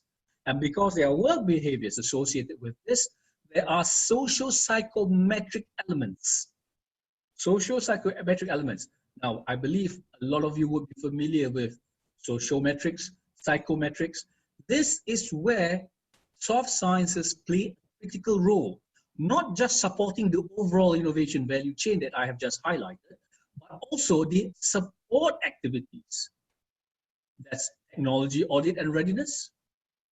You carry out these activities to understand the ability and the readiness of the technology that exists, the technology resources to push those particular novel ideas across to the market. Human resource, whether you have human resources to pull or rather to actually get the innovation value chain through. Next, the business model. Now, I think you've seen a lot of this happening around. Novel ideas come to the market, but people use existing business models to actually get it across to the end users and wonder why they fail. Yeah, and as an industry advisory panel member of 10 universities, I say, or rather from my observation, I see a lot of universities doing exactly that. They develop novel ideas, but try to push those to the market using existing business models. No modification, no innovation in those business models. Typical answer would be, oh, sorry, Dr. Rahmat, our Senate does not allow it. Yes. So here is where soft sciences can play a critical role in supporting the innovation value chain. And of course, marketing and communication, supporting the idea that those novel ideas can bring value to industry, to the society, to communities, to the country. So this image here, in a nutshell, captures the whole innovation value chain and the support activities required to get novel ideas from, for example, research, development, business, commercialization, the typical RDBC model, to actual implementation to the end users. Yeah. Now, so that, in a nutshell, is innovation value chain. Now, ladies and gentlemen, we're talking about the use of innovation to bring value, added value, bringing changes. Now, I want to share with you what my team devised or found, at least in Malaysia, yeah, at least in the Malaysian case, when we are looking at shifting from low to high value industries. For your information, these are the findings from our work to develop Selangore's Industry 4.0 roadmap. We found that a lot of our technology, a lot of our industries, yeah, the process, the technologies, they were not really devised by Malaysian organizations. We don't really own those technologies. It's developed by somebody else. We're able to adopt it, but we are unable to develop new technologies on top of that. It's like somebody gives you the guitar, but all you can do is just, I don't know, strum Hotel California again and again and again. There's no improvement. There's no creativity. There's no value add on top of those particular technologies. Yes, there's a need to actually develop business models. Currently, we are just based on individual business cases. Organizations, companies work individually. There's no ecosystem, so to speak, even though people talk about it for years and years. Moving to the future, there are capabilities that our industries, our organizations need to devise. What I want to focus, ladies and gentlemen, is that in order to support all this, there is a manpower training requirement. You can see at the bottom center where there's a high cognitive understanding of complex processes required. Now, having trained a lot of technologists or graduates from technology courses into high-value industries in Selangor, I can say that our universities are doing a good job, relatively good job in preparing our manpower. The problem arises in items number 2 and number 3, challenging the status quo. Our graduates are unable to actually bring or convince their top management that there is value with novel approaches. And on top of that, the third element, the high-level decision making, to actually make decisions and take ownership of those decisions. Yes? And because of that, our industries are unable to do or devise new business models to create competitive supply chain strategies, investment structures to support their industries, and actually devise an overall ecosystem. Yeah? When you devise an overall ecosystem, every organization, every company works together to actually add more value, especially when the products or services are more sophisticated. Yes? This is important for the future, but because we don't actually understand how soft sciences support innovation to bring these values, we are unable as an organization, as a country, to make sure that our industry can actually become Industry 4.0 ready. And this is critical. Please bear this in mind, because these issues will actually crop up as I do the mapping between the innovation value chain and the soft sciences that this particular conference focuses upon. So just quickly talking about mapping between the categories onto our innovation value chain, I just want to actually refresh everyone's memory.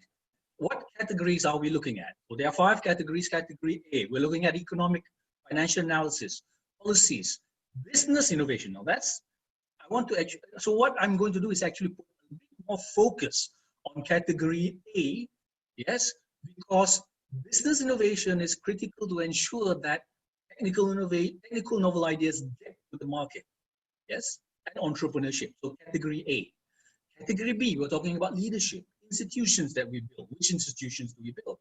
Communities and social cultural elements, which includes education. Yeah, so that's category B. Category C, we'll be looking at smart digital opportunities and creative and media management. What are the fields of studies we need to carry out to ensure that these categories A, B, C, D, and E, yeah, will enable novel ideas to become innovations. So let's look at category A first: the economic, financial analysis, policies, business innovation, yeah, as well as entrepreneurship. So category A, we'll be talking about these specific issues, yeah, talking about devising or development of business models that support the innovation value chain. Second, we talk about asset securitization. Yeah, this is rather turning intellectual property as collateral. There's been a lot of talk about this. I remember coming back from my master's, listening to National Energy Subcommittee, National Technology Subcommittees talking about how do we actually do this, and that was 2002. This is now 2020. Let's rearrange the numbers. We are still not there. We're still not there. Third, teaching entrepreneurs how to gauge market uptake. Remember, market uptake is important for novel ideas to become innovations. So we look at this as well as creating market demand for novel products and services. There are times where the problem is clear, but the market demand isn't there. The market isn't ready yet. So there is a need to actually learn the levers to make this happen. So we'll talk about that in a bit. The first one, business model. How does business model support innovation? Now, innovation by definition, yeah, talking about novel ideas, they are a new element. We're not talking about buying a Colgate toothpaste that's readily available off the market. We're talking about buying, for example, motorized toothbrushes. We're talking about new ways of cleaning your teeth. Yes, innovations, new novel approaches. Now, it goes to reason because of that, for definition, yes, in order for novel ideas to work, you need updated business models. You need business innovations as well as innovative business models. Here's the challenge. how do we actually create those particular innovation business models if we don't actually understand the value that those particular innovation, those particular novel ideas bring? I see this happen often. I see this happen often in businesses. A novel idea comes their way, but because they do not have a clear understanding of the technology audit, the capabilities that they have. Part of the reason, because they don't own the technology. They just operationalize it. And multinationals are just similarly guilty at this. Don't think for a moment that Malaysia, GLC, and whatever, they're big organizations. Yes, they make a lot of money, but they don't make a lot of money using high value added activities. It's replication or repetition of existing methodologies. You want to bring a new methodology, you need to study social metrics, psychometrics, the soft sciences come in. So development of business models. This requires soft science understanding of the people, of the ecosystem, of the culture that drives it, yes? And how would the end user adopt? I'll give you what's the word I'm looking for? Not analogy, that's a particular phrase I'm looking at. I'm grasping at phrases now. I guess analogy at this point in time. I think all of you have heard of the phrase thinking outside the box. I think it's a cliche. Thinking outside the box is important to be creative. But once you've thought outside the box, you need to create a box for end users to use. Because end users don't really have time to grapple with, how do we use this? Okay. How do we actually, how is the value from this novel idea can we extract for ourselves? So innovations require business models, new business models, to ensure that people know how to use those novel ideas. Notice I use the phrase novel ideas and innovations interchangeably. Technically, I shouldn't really be doing that. If an idea hasn't reached the end user, it's still a novel idea. Yeah? Now, I put down in the slide a point to ponder. Do we really understand what innovation is and isn't? Yes. And I think that in itself is a very interesting field of study by people in the soft sciences to understand how the society looks at innovation, regardless of how much education has been passed through. Yes? If people don't understand something, no matter how much education they've received, they still haven't understood that. I think people who are in education would understand what I'm making here. But let's unpack that in the second, in category B, mapping. Yeah? Next, here's something that people in finance would be interested in. Asset securitization of IP. Yeah? Asset securitization is the practice of converting an asset into streams of cash flows. In other words, ensuring that a particular asset can bring value, whatever that the society, the community perceives to be of value. In this case, cash flows. Yeah? Intellectual property has always been acknowledged as an untapped source because it's an idea that's been developed. In itself, it's an intellectual property that can offer returns, especially on R&D. And that's what a lot of universities practice. They develop something, it's an idea, sell it to a particular company, and then call it an innovation. Technically, ladies and gentlemen, that is not an innovation yet. RDBC, selling that particular idea to a company, does not constitute innovation. It does constitute commercialization, yes, but it does not constitute innovation. Yes. So here's where soft science researchers can really look at, does it matter in Malaysia? Yeah.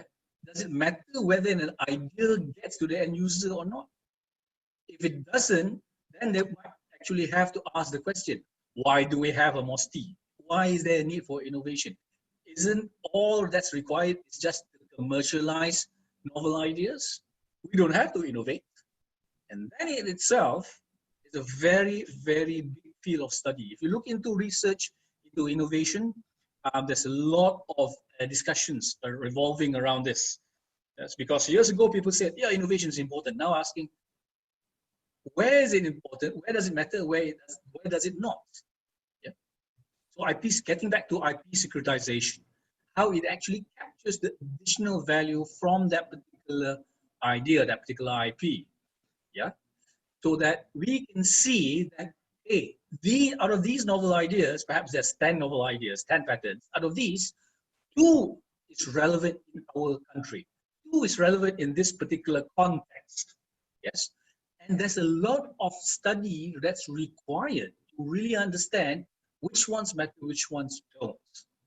That's where soft science researchers can play a critical role.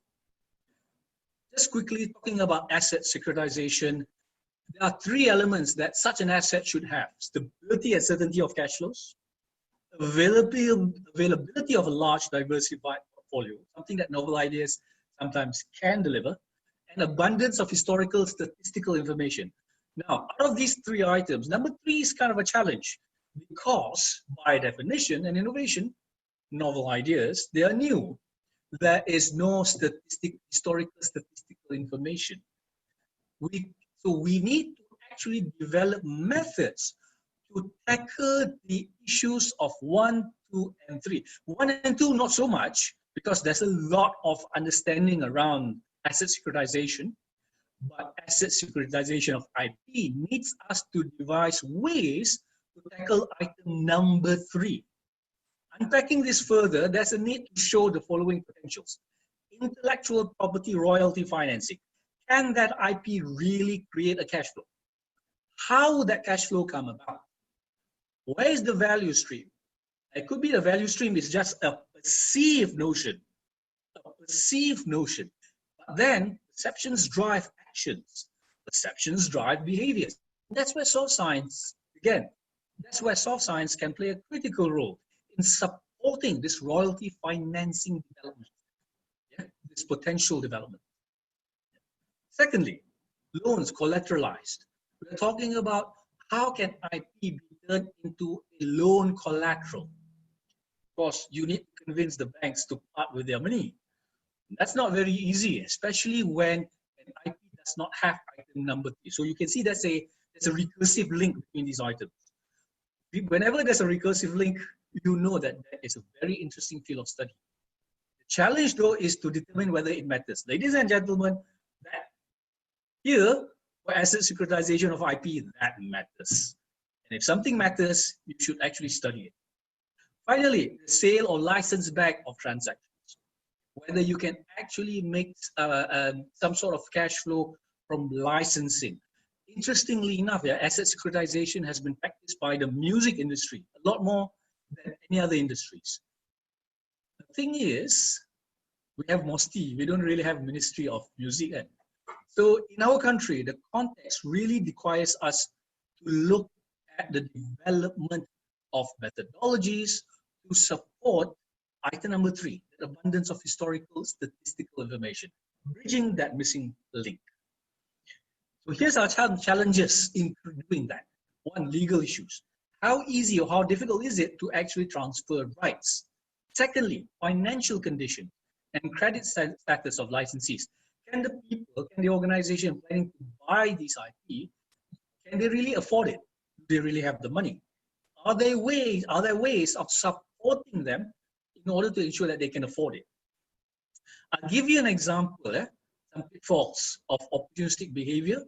That's the second item here. That is linked with legal issues. There's a local RMC.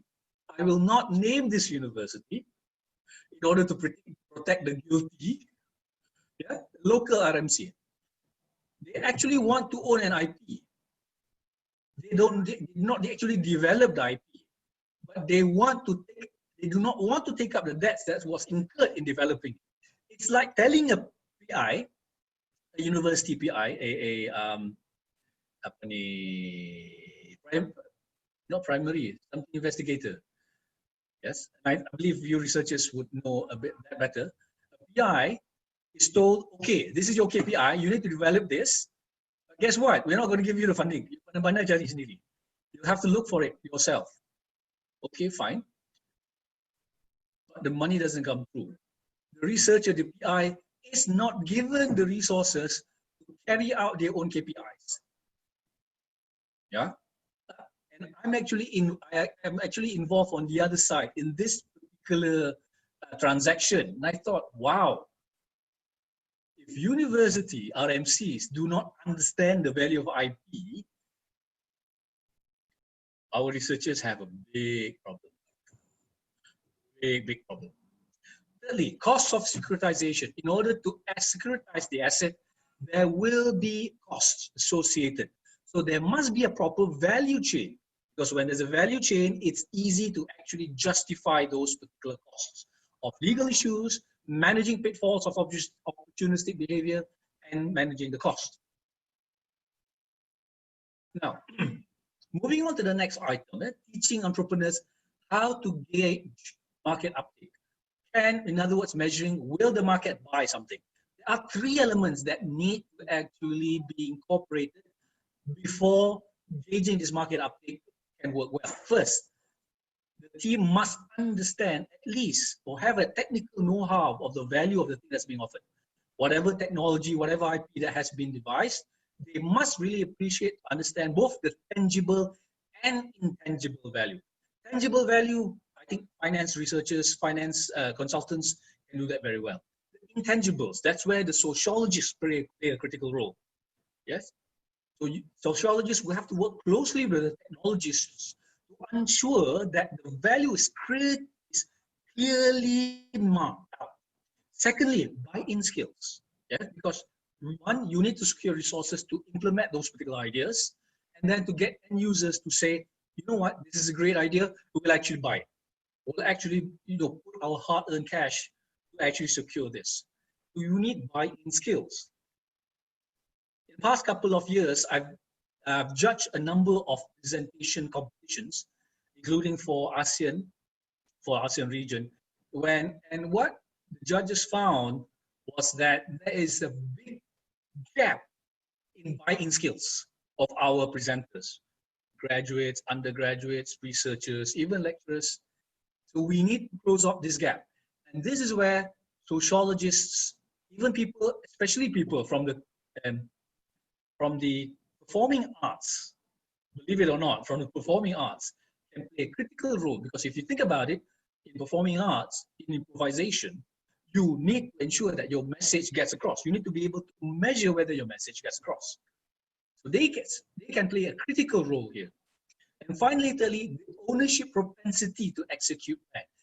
There are people who, given a difficult challenge, they will really lap it up. They will actually say, yes, we'll do this. But then there are a lot of others who will say, you know what, this is the boss's work. I'm not going to actually take up this role. I just follow through.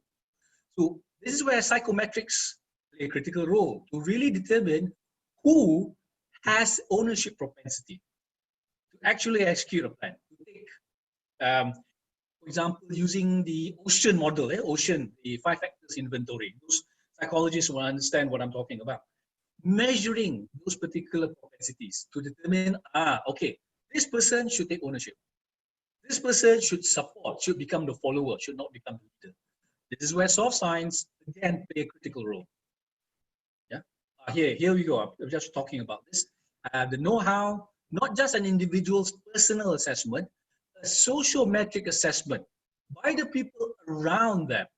And this is where social capital play a critical role. Not just the human capital, but actually the social capital. Because at the end of the day, people work with each other.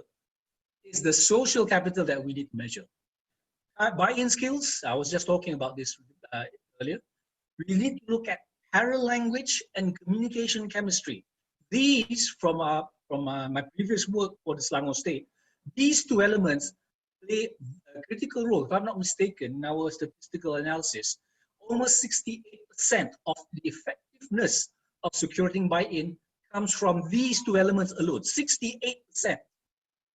68%. That's massive. Yeah. And finally, ownership propensity. This is where social psychometric elements that matter to us ownership needs to be gauged. So you can see here, teaching entrepreneurs how to gauge market uptake. Social science, critical role.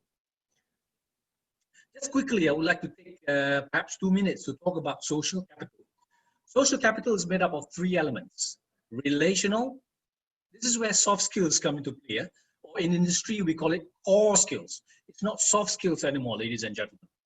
Know-how. By the way, I think soft skills, that phrase is coined by a hard science, by a physicist somewhere, saying because they couldn't understand sociology, they say, this is soft skill. That's my personal opinion. Next, know-how. Know-how plays a very important role. You need to know whether the people in a particular organization really understands what they're dealing with, the cognitive. And finally, the know-who, the structural element. These three elements, the soft skills, the relational, the cognitive, the know-who, and the structural, the know-how and structural, the know-who, needs to be captured together, need to be measured and modeled in order for us to gauge the amount of social capital that exists. Then based on that, we can determine whether an organization has the statistical chances of them carrying out innovation or not. Yeah. Now, if you look at these three, relational, cognitive, structural, there's tons that soft science researchers can do. Yeah. I mean, unpacking one of this will probably create, I don't know, maybe 10 papers for your career. Here's an example of the application of soft science. Now, if you use traditional, especially Industry 4.0 driven methodologies today, talking about who talks to who, you can see circles in on your graph. Circles indicate people. If you use traditional methods, or just identifying who sends a WhatsApp to who sends an email to who, you're going to get a very, very messy networking like this. We need to actually use sociological methods. For example, in my own previous research, I used some of George Zimmel's work, concepts that he devised in the 1950s, and I actually created computer models to filter out all the noise. And this is what we end up with. We can actually show to the end user, to the firm, where the backbones are and where the silos are. This is what clients look for. This is what industry needs to know. Who within the organization are problematic, who really adds value to the organization. Yeah. Okay. So that was for category A. As I pointed out, I had to unpack a bit about that because it all revolves around business innovation. Now we talk about leadership and institutional building. Yeah. From category B. So we'll talk about what really constitutes leadership. What really constitutes leadership? Which model are we talking about? There's so many out there.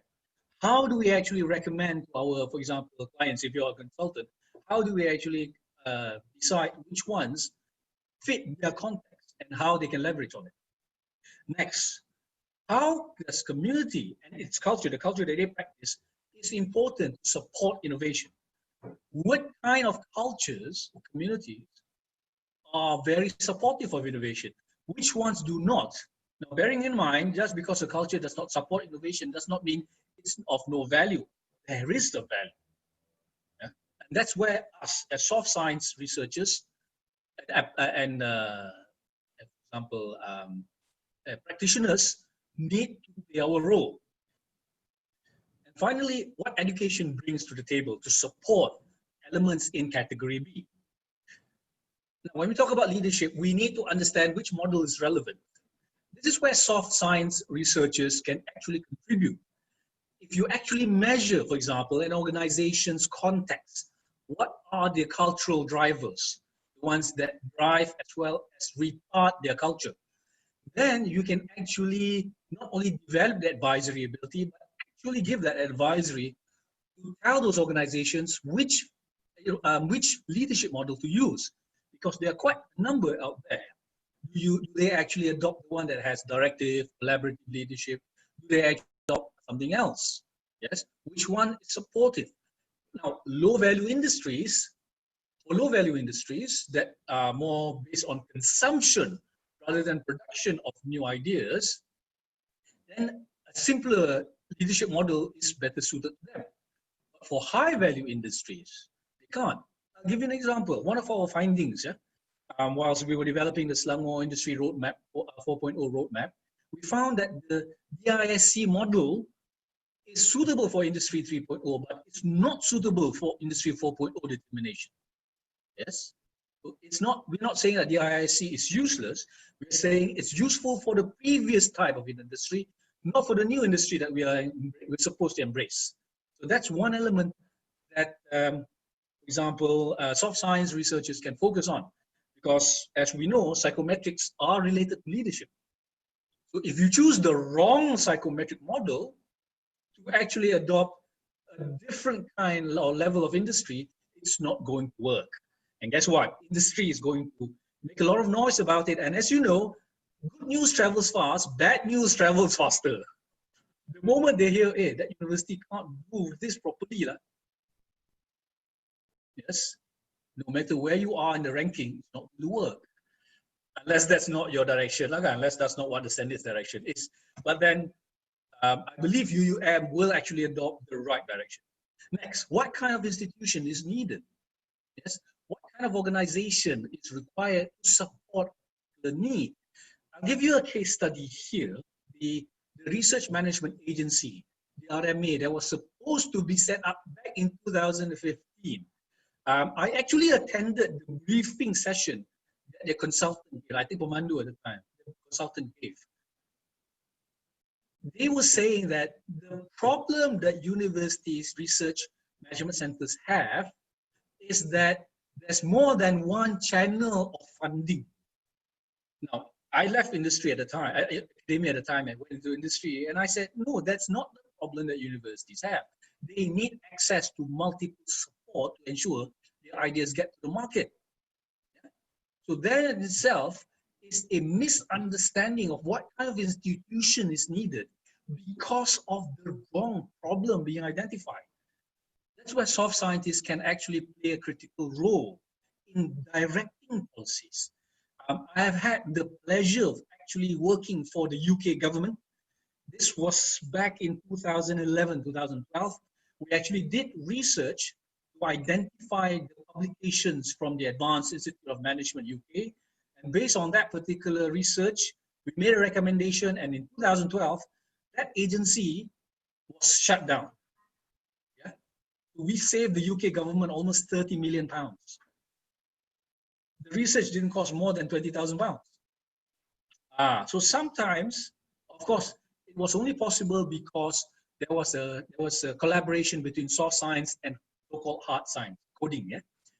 Next, how best to measure deliveries? We really need to understand what, or rather, how does a community add most value? I'll give an example. Yeah, last week, I attended the second Malaysian Anti-Corruption Forum.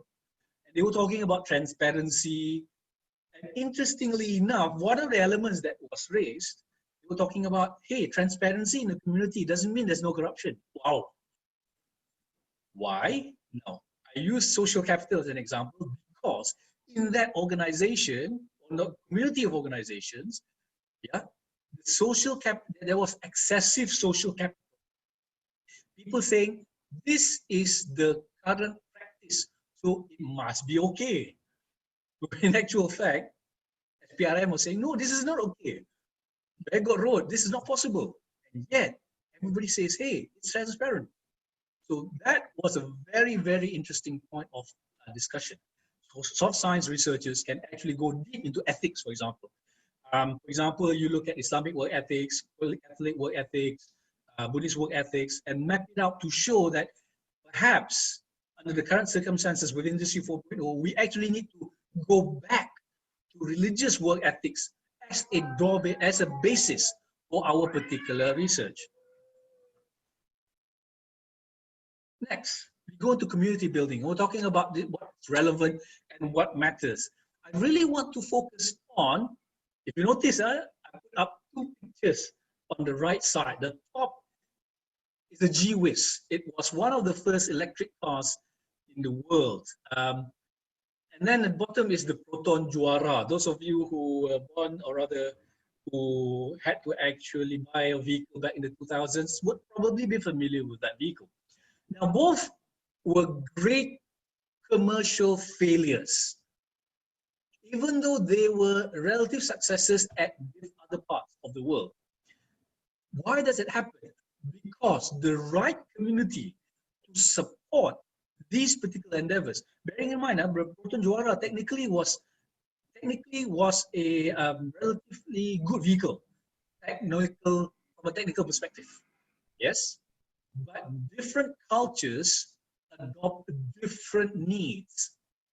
So we need to actually understand what levers makes a community flourish and adopt certain ideas. And that's where sociological and psychological analyses play a very critical role. And once we understand those levers, we need to insert those into our education. Yeah? We need to insert those. Just because a particular educational approach works in the country doesn't mean that it will work in country B. Yeah, country A, country B, not necessarily.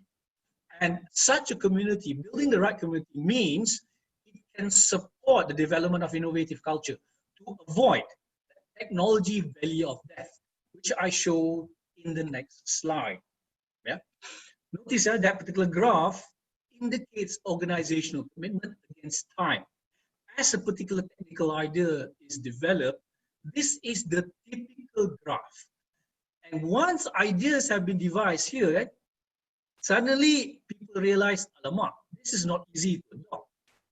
Let's rethink about this. Let's rethink about this. And developing the right community, developing the right community requires, of course, buy-in, requires us to really communicate clearly, really understand what matters to that community. So this is where building the right community helps develop the innovation culture in adopting novel ideas. Again, soft science plays a critical role here. Ladies and gentlemen, let's move on to category C. We're talking about smart digital opportunities and creative media. We talk about smart digital opportunities. We really need to understand what digital technologies really mean, especially to the rollout of novel ideas. The arrival of digital technologies enable multiple approaches, multiple possibilities are devised. We need to understand, again, we need to go back to the levers to understand which of these methodologies will be adopted. Secondly, how creative media can support the delivery and adoption of innovation. Yeah. Talking about smart digital opportunities, I need to clarify something here. IR 4.0, the elements related with it, they are enablers. They are enablers. They are not the main thrust. I notice here in Malaysia, a lot of companies, of course, okay, they try to actually sell their particular products, IR 4.0. And a lot of universities, a lot of companies buy these without understanding that humans, they are humans at most value. The machines support the humans. That's why they call artificial intelligence. Yes, that intelligence will only bring most value once the people understand what that value is. So it's again dependent on how humans, how we actually read human behaviors and sociology and so on and so forth. So this is where soft science can actually support the development of the advisory ability to advise organizations. In a particular case, for a particular IR 4.0 enabler, for example, cloud computing, what is the right human input? What kind of humans do you need to actually develop the right input? Next, systems integration. I was talking about systems integration. Because of the arrival of digital opportunities, there are various ways that a particular value-added activity can be delivered. So we need to understand that particular system. We need to understand the interface design. Yeah, interface design, the UX. How do you actually design it so that users want to use it? How would you actually design it so people would want to buy or rather go to a particular website? And those, of course, different generations want different type of interfaces. Yes, so systems integration, especially the interface design, is critical. And of course, how do you measure the effectiveness of those digital opportunities, those smart digital opportunities? How does it deliver its value? How do you measure that? I noticed in Malaysia here, a number of people, I won't mention names, in high places, they tend to measure effectiveness effectiveness based on how many people have actually been exposed to it. How many? 15,000 people. How many? Now, I think we all appreciate the fact that effectiveness of delivery depends on the context. If you're talking about awareness, yeah, you can do that. If you're talking about, the interest and the desire to pursue something, measuring the number of people is not the way. And yet, that tends to be the KPI for a lot of organizations. I include publishing number of papers. Yeah. So we need to rethink. We need to really rethink how smart digital opportunities really help us bring real value and deliver it. Now, talking about creative media now, yeah. Notice the pictures on the right. I put a picture of Wonder Pets at the top, and then at the bottom I put Didi and Friends. Yeah, Wonder Pets. I think those of you who had kids whose kids grew up during the early 2000s probably caught this Wonder Pets on TV. Yeah. Now, why do I mention these? Because they are they're good examples of how soft science really helps the adoption of technology. Now, how does creative media support innovation? The enculturation of technology. Look at Japan. After World War II, they were really limited as to the technologies they can develop. Yeah, and that's where they used animation. They use animation to sustain their people's interest in technology. Yeah. With animation, you can do anything. Yeah, anything can happen. You can go into space, you can go underwater, you can go into the Mariana Trench. Anything is possible, and that's where creative media plays a critical role in ensuring that the base, the community, the people are still interested in technology, in the development of technology, as opposed to just watching TV shows like Suamiku Mr. Pilot. There's a quote on that particular show. That's a Malaysian TV show, by the way. It talks about this particular the main character who is a pilot. But guess what? If you watch those shows, you will not see a single scene where the main character is in the cockpit. So, interest in technology, dah. So this is where soft scientists can play a role in actually advising our policies. If there's no sustainment of interest in technology, be it in soft science, development of coding to support sociology, development of engines, we are not going to have the critical base. And guess what? I think we all know this. In a lot of countries, the number of people, the number of students choosing science is dropping. To actually continue their studies. So it will actually lead to a critical human resource gap. This is where you, ladies and gentlemen, can play a critical role. Secondly, talking about interface measurement and feedback, you can design interface to measure how users use that interface. And those tactical feedback can be used to refine product, which leads to measurement of deliveries. Now, I mentioned Wonder Pets and Didi and Friends because I found out that these particular TV shows, animations, actually use they actually measure psychometrics of the viewers to determine what are the best color combinations and movements that's required to sustain the interest of the viewers. Kids lah, in this case. Yeah. And that is why, for example, Wonder Pets around the world, Didi and Friends, developed by Digital Durian in Malaysia, I think in Cyberjaya, now all over the world. So soft sciences is critical, ladies and gentlemen. Category D, talking about law and governance, international relations. How are these elements important for innovation? Yeah, why does it matter? What about cross-border collaboration? Why would people want to collaborate cross-border at all? Wouldn't they be selfish to sustain or rather keep technologies in their borders? And social governance. And we are familiar with corporate governance, but what about social governance? And I believe it's a solution for this changing world. Law and governance. Yeah? Law and governance is important because, especially in In countries where the corruption index is high, we notice that there is a correlation. Countries where corruption index is high, there are not a lot of innovations. There are not a lot of patents by local designers. Yeah. Reason being is corruption takes away the incentive to actually improve things. Why do we need to improve things, for example, if, hey, I get kickbacks? So this is where law and governance play an important role. If we are unable to not just develop the right policies, but to enforce them, then innovations will not actually take hold. Case in point, Malaysia, we actually fell from number 51 to number 52 in the World Corruption Index, if I'm not mistaken. Cross-border collaborations. There are costs in producing ideas, in doing research. Cross-border collaborations can actually reduce that cost, especially if countries where the cost of producing ideas are high would actually focus on developing those ideas in countries where the cost is a lot lower.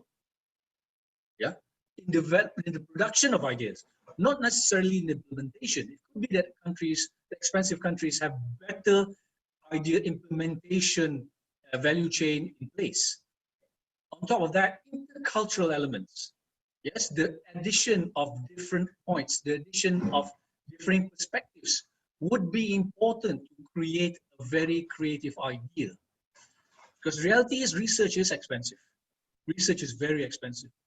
So if we do not actually have a clear picture of the overall innovation value chain, we might be putting too much money at the problem identification and idea generation without a clear way for these ideas to get to the end users.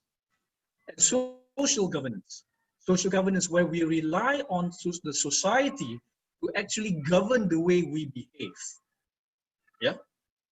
Not just being dependent on corporate governance in determining how people decide, but rather social governance, where we rely on others to actually supervise, to actually create a community where everybody will actually adhere to a particular value-add innovation. So again, I was just talking about this. Social governance where we rely on the society, on the community of practice to actually oversee something. Yeah? And this is where there's a lot of risk when social capital, I mentioned about this earlier, social capital is too low or too high. If it's too low, then there's apathy, nobody cares. Yeah? If social capital is too high, again, you also get poor performance because everybody thinks, hey, this is accepted. This norm, which may be wrong, but it's acceptable. Again, apathy. It will lead to poor performance. So there's a U-shaped performance curve. And this U-shaped performance curve, it actually differs from culture to culture, from country to country. And there is a need to actually research to this. I'll give an example from the Advanced Institute of Management UK. I mentioned about this earlier. We found that the Advanced Institute of Management senior fellows were actually gaming the system. They were supposed to publish cross-disciplinary research. They did not do that. They only kept their funding within their cliques. Yeah, that leads to my earlier statement. Yeah? Transparency does not necessarily mean that people are ethical. This is very important. Again, it's linked to social capital. Soft science researchers, you can play a critical role here. Yes. And finally, we talk about special issues, yeah? The category E, relating to the pandemic. I put up this particular picture of a SWIFT. The idea being I wanted to actually highlight SWIFT trust, the quick development of trust between people. Why is this important? Because with SWIFT trust, you can actually get people who don't know each other to work together to perform at the top of their game. And there are several applications, but let me give you an example of a team I was involved in. So during the start of the MCO, I was part of the team called Combat, the Coronavirus Mobile Test Unit. Yeah, so that's why it stands for Combat. It took us from engineering design start to fabrication completion 22 days. Not 22 weeks, not 22 months, 22 days. And we found out that ours is the only one that meets all of KKM standards. As you notice in the news, there are several other people, other designs of mobile test units. Now those units, guess what? We found that they did not meet KKM standards. Ours was the only one. The only way we were able to do this within 22 days is actually use Swift Trust to measure or to create trust between the people so that everybody understands everybody else. You don't have to like each other. You don't have to like each other. You just need to actually understand how everybody works and then ensure that we deliver. Currently, we have 2 units operational. Yeah. So the development of trust in a quick manner to support the overall innovation value chain, the problem identification, the idea generation, idea championing, idea implementation is very important, especially when you're talking about critical areas of operation. We're talking about firefighting. Volunteers coming from all over the world to a particular part of, for example, it could be Greece, it could be Australia. They have to fight fires. They have to trust each other with their lives. So the Swift Trust is very helpful here. Fighting the pandemic, Swift Trust. Whenever there are emergencies, floods, and what have you, being able to trust each other, being able to know that the other person will actually help you, will support you, is important in order for success. There are factors that actually drives this. Soft science researchers can actually delve into this to find out what are the items that drives or actually retards the development of Swift Trust so that we can actually develop it for different contexts. So ladies and gentlemen, that is the last slide for my particular presentation. Should you actually have any particular questions, please email me at rshazi@shaziinnovation.tech or check us out on our Facebook, Shazi Innovation Solution, as well as our particular website. Last but not least, again, I would like to actually thank UUM for the trust and opportunity to actually talk to all of you. With that, ladies and gentlemen, I thank you, and I hope that the conference would actually be a great success. Thank you very much, and Assalamu alaikum.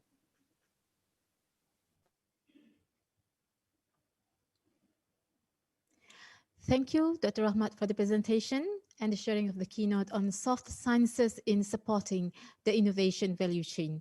I am sure our participants are inspired by the sharing session just now. Ladies and gentlemen, before we move on to the next session, let me share some innovation quotes by Steve Jobs. He once said, "The people who are crazy enough to think they can change the world are the ones who do." Let's go invent tomorrow rather than worrying about what happened yesterday. With that, ladies and gentlemen, we will now proceed to the next agenda, the Best Paper Award.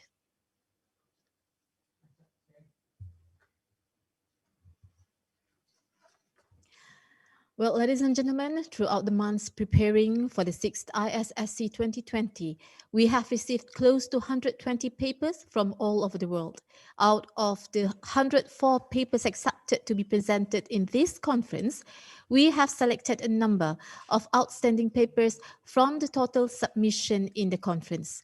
Winners of the Best Paper Awards will receive a certificate from RIMC UUM. Congratulations to all winners, and our admin executive will be in touch with you after the session for verification of email address.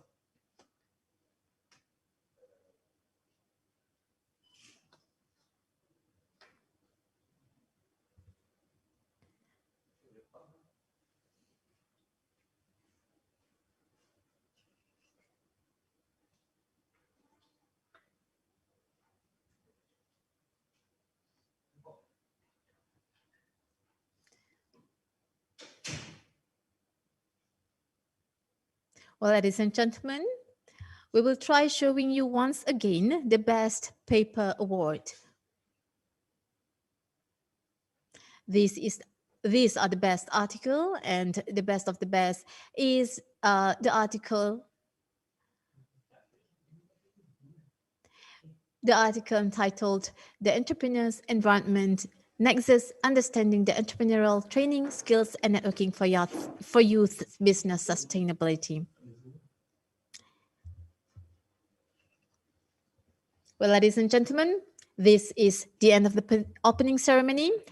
Congratulations to all winners and thank you to all guests and participants. We will have a break and we will come back to the parallel session of conference at dedicated room virtually sharp at 2 p.m. See you soon. Bye-bye.